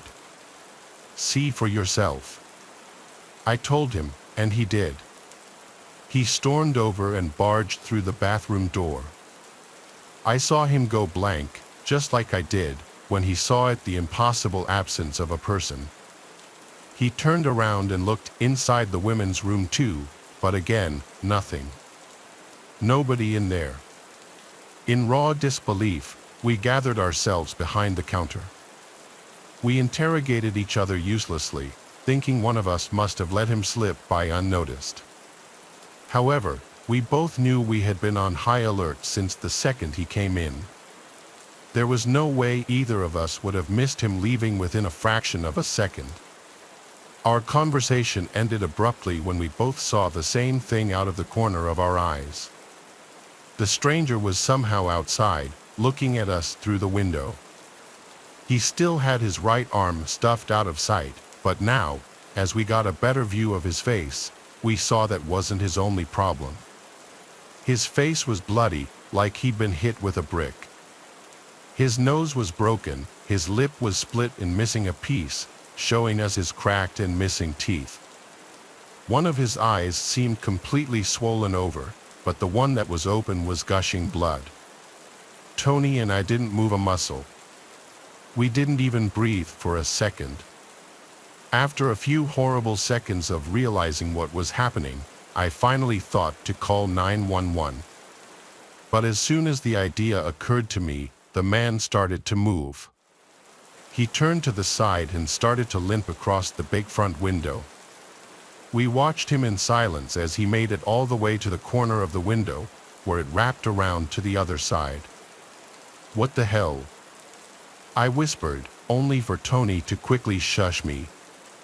It was at that moment I saw he had gone pale and wide-eyed, which only terrified me even more. Something about this man had gotten through Tony's defenses, and that meant we were not prepared. Before we could say anything else, we heard a crash from the back room. We both ran inside and searched for the source of the noise. It was coming from the walk-in freezer. Somebody was tearing things up and freaking out. Tony ran up there and threw open the door, and there he was, the guy. He had ripped open a box of burger patties and was clutching a handful of meat, pressing it to his right arm like an ice pack. When he saw us, he froze.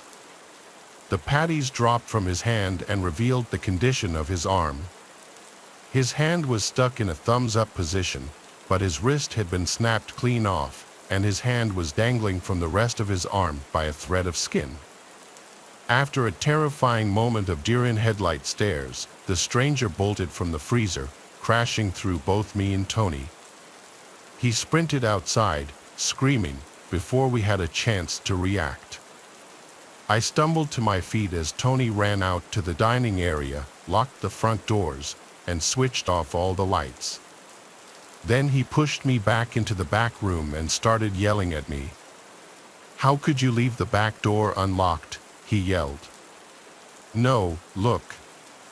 It's still locked." I pointed to the back door, and sure enough, it was locked now. Absolutely nothing was making sense, but we gave up on trying to decipher it for the rest of the night until the sun came up and the morning crew came in. We kept the doors locked and stayed out of sight. When we were finally freed from our nightmare of a shift and set out into the world, we noticed the train of police and paramedics on the freeway right outside of town. We asked around only to find out that a man had been killed in a hit-and-run right there at the off-ramp not even 1,000 feet from the Waffle House. He died sometime after midnight, but his body lay on the shoulder undiscovered until daylight. His corpse was mangled, but his thumb was still sticking straight up from trying to hitch a ride. Of course, by the afternoon, they had scraped him off the pavement and washed away his blood until the spot where he died was cleaner than I'd ever seen it.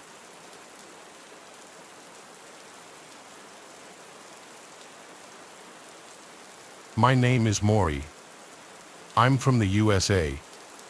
Years ago, I worked in a home for older people as a nurse. I had the night shift. We were together drinking coffee on the second floor.